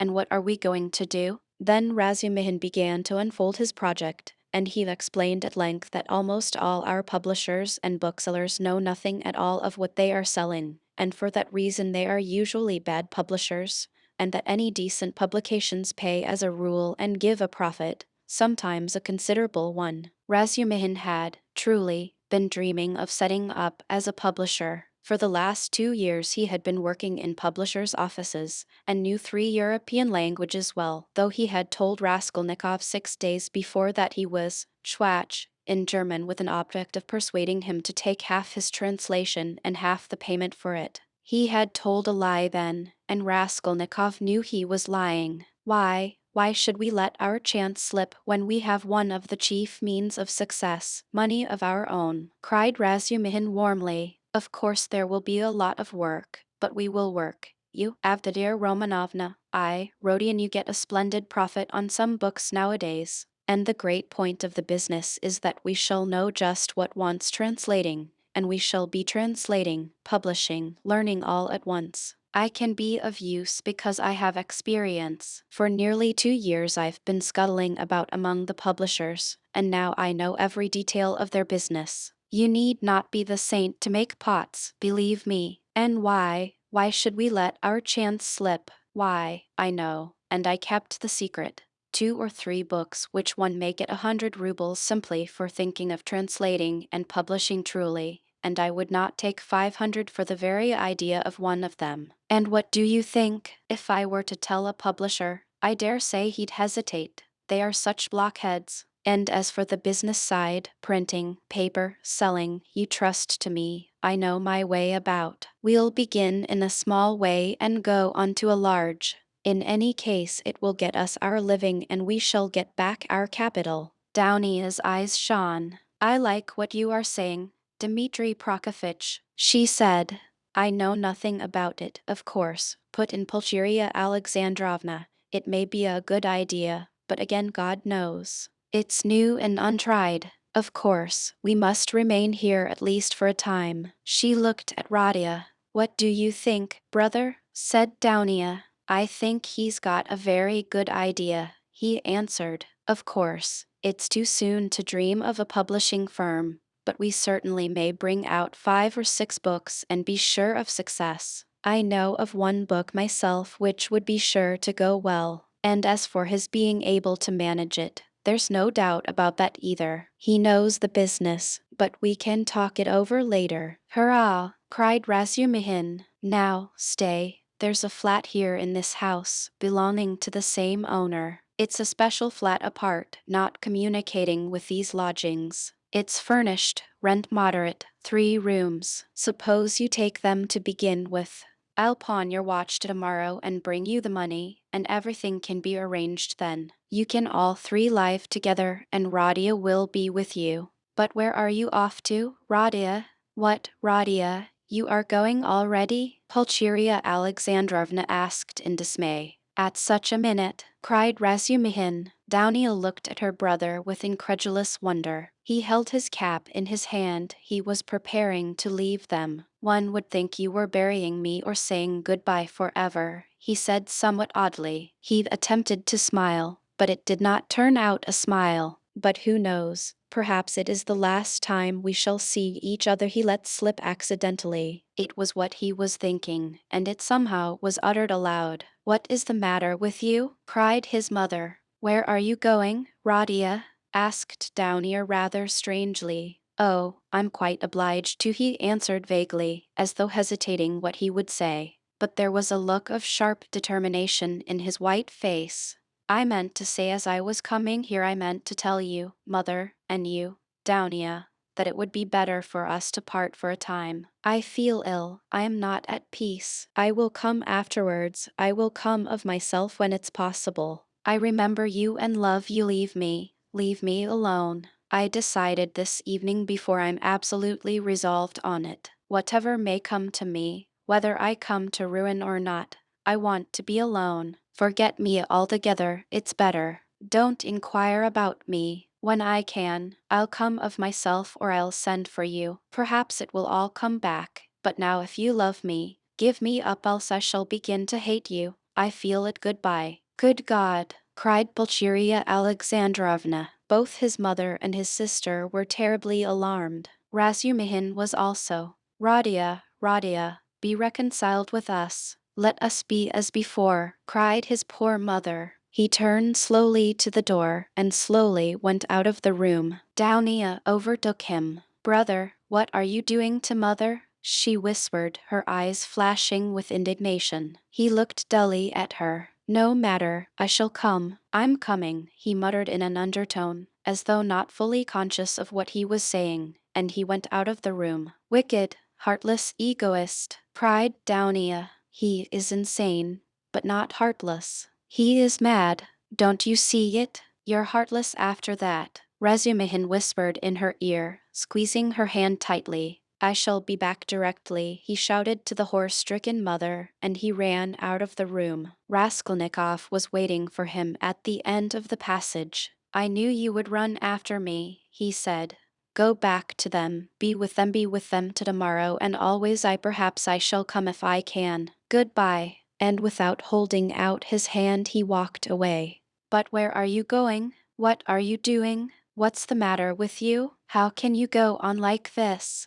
Razumihin muttered, at his wits' end. Raskolnikov stopped once more. Once for all, never ask me about anything. I have nothing to tell you. Don't come to see me. Maybe I'll come here, leave me. But don't leave them. Do you understand me? It was dark in the corridor. They were standing near the lamp. For a minute they were looking at one another in silence. Razumihin remembered that minute all his life. Raskolnikov's burning and intent eyes grew more penetrating every moment, piercing into his soul, into his consciousness. Suddenly Razumihin started. Something strange, as it were, passed between them, some idea, some hint, as it were, slipped, something awful, hideous, and suddenly understood on both sides. Razumihin turned pale. Do you understand now? Said Raskolnikov, his face twitching nervously. Go back. Go to them, he said suddenly, and turning quickly, he went out of the house. I will not attempt to describe how Razumihin went back to the ladies, how he soothed them, how he protested that Radia needed rest in his illness, protested that Radia was sure to come, that he would come every day, that he was very, very much upset, that he must not be irritated, that he, Razumihin, would watch over him, would get him a doctor, the best doctor, a consultation.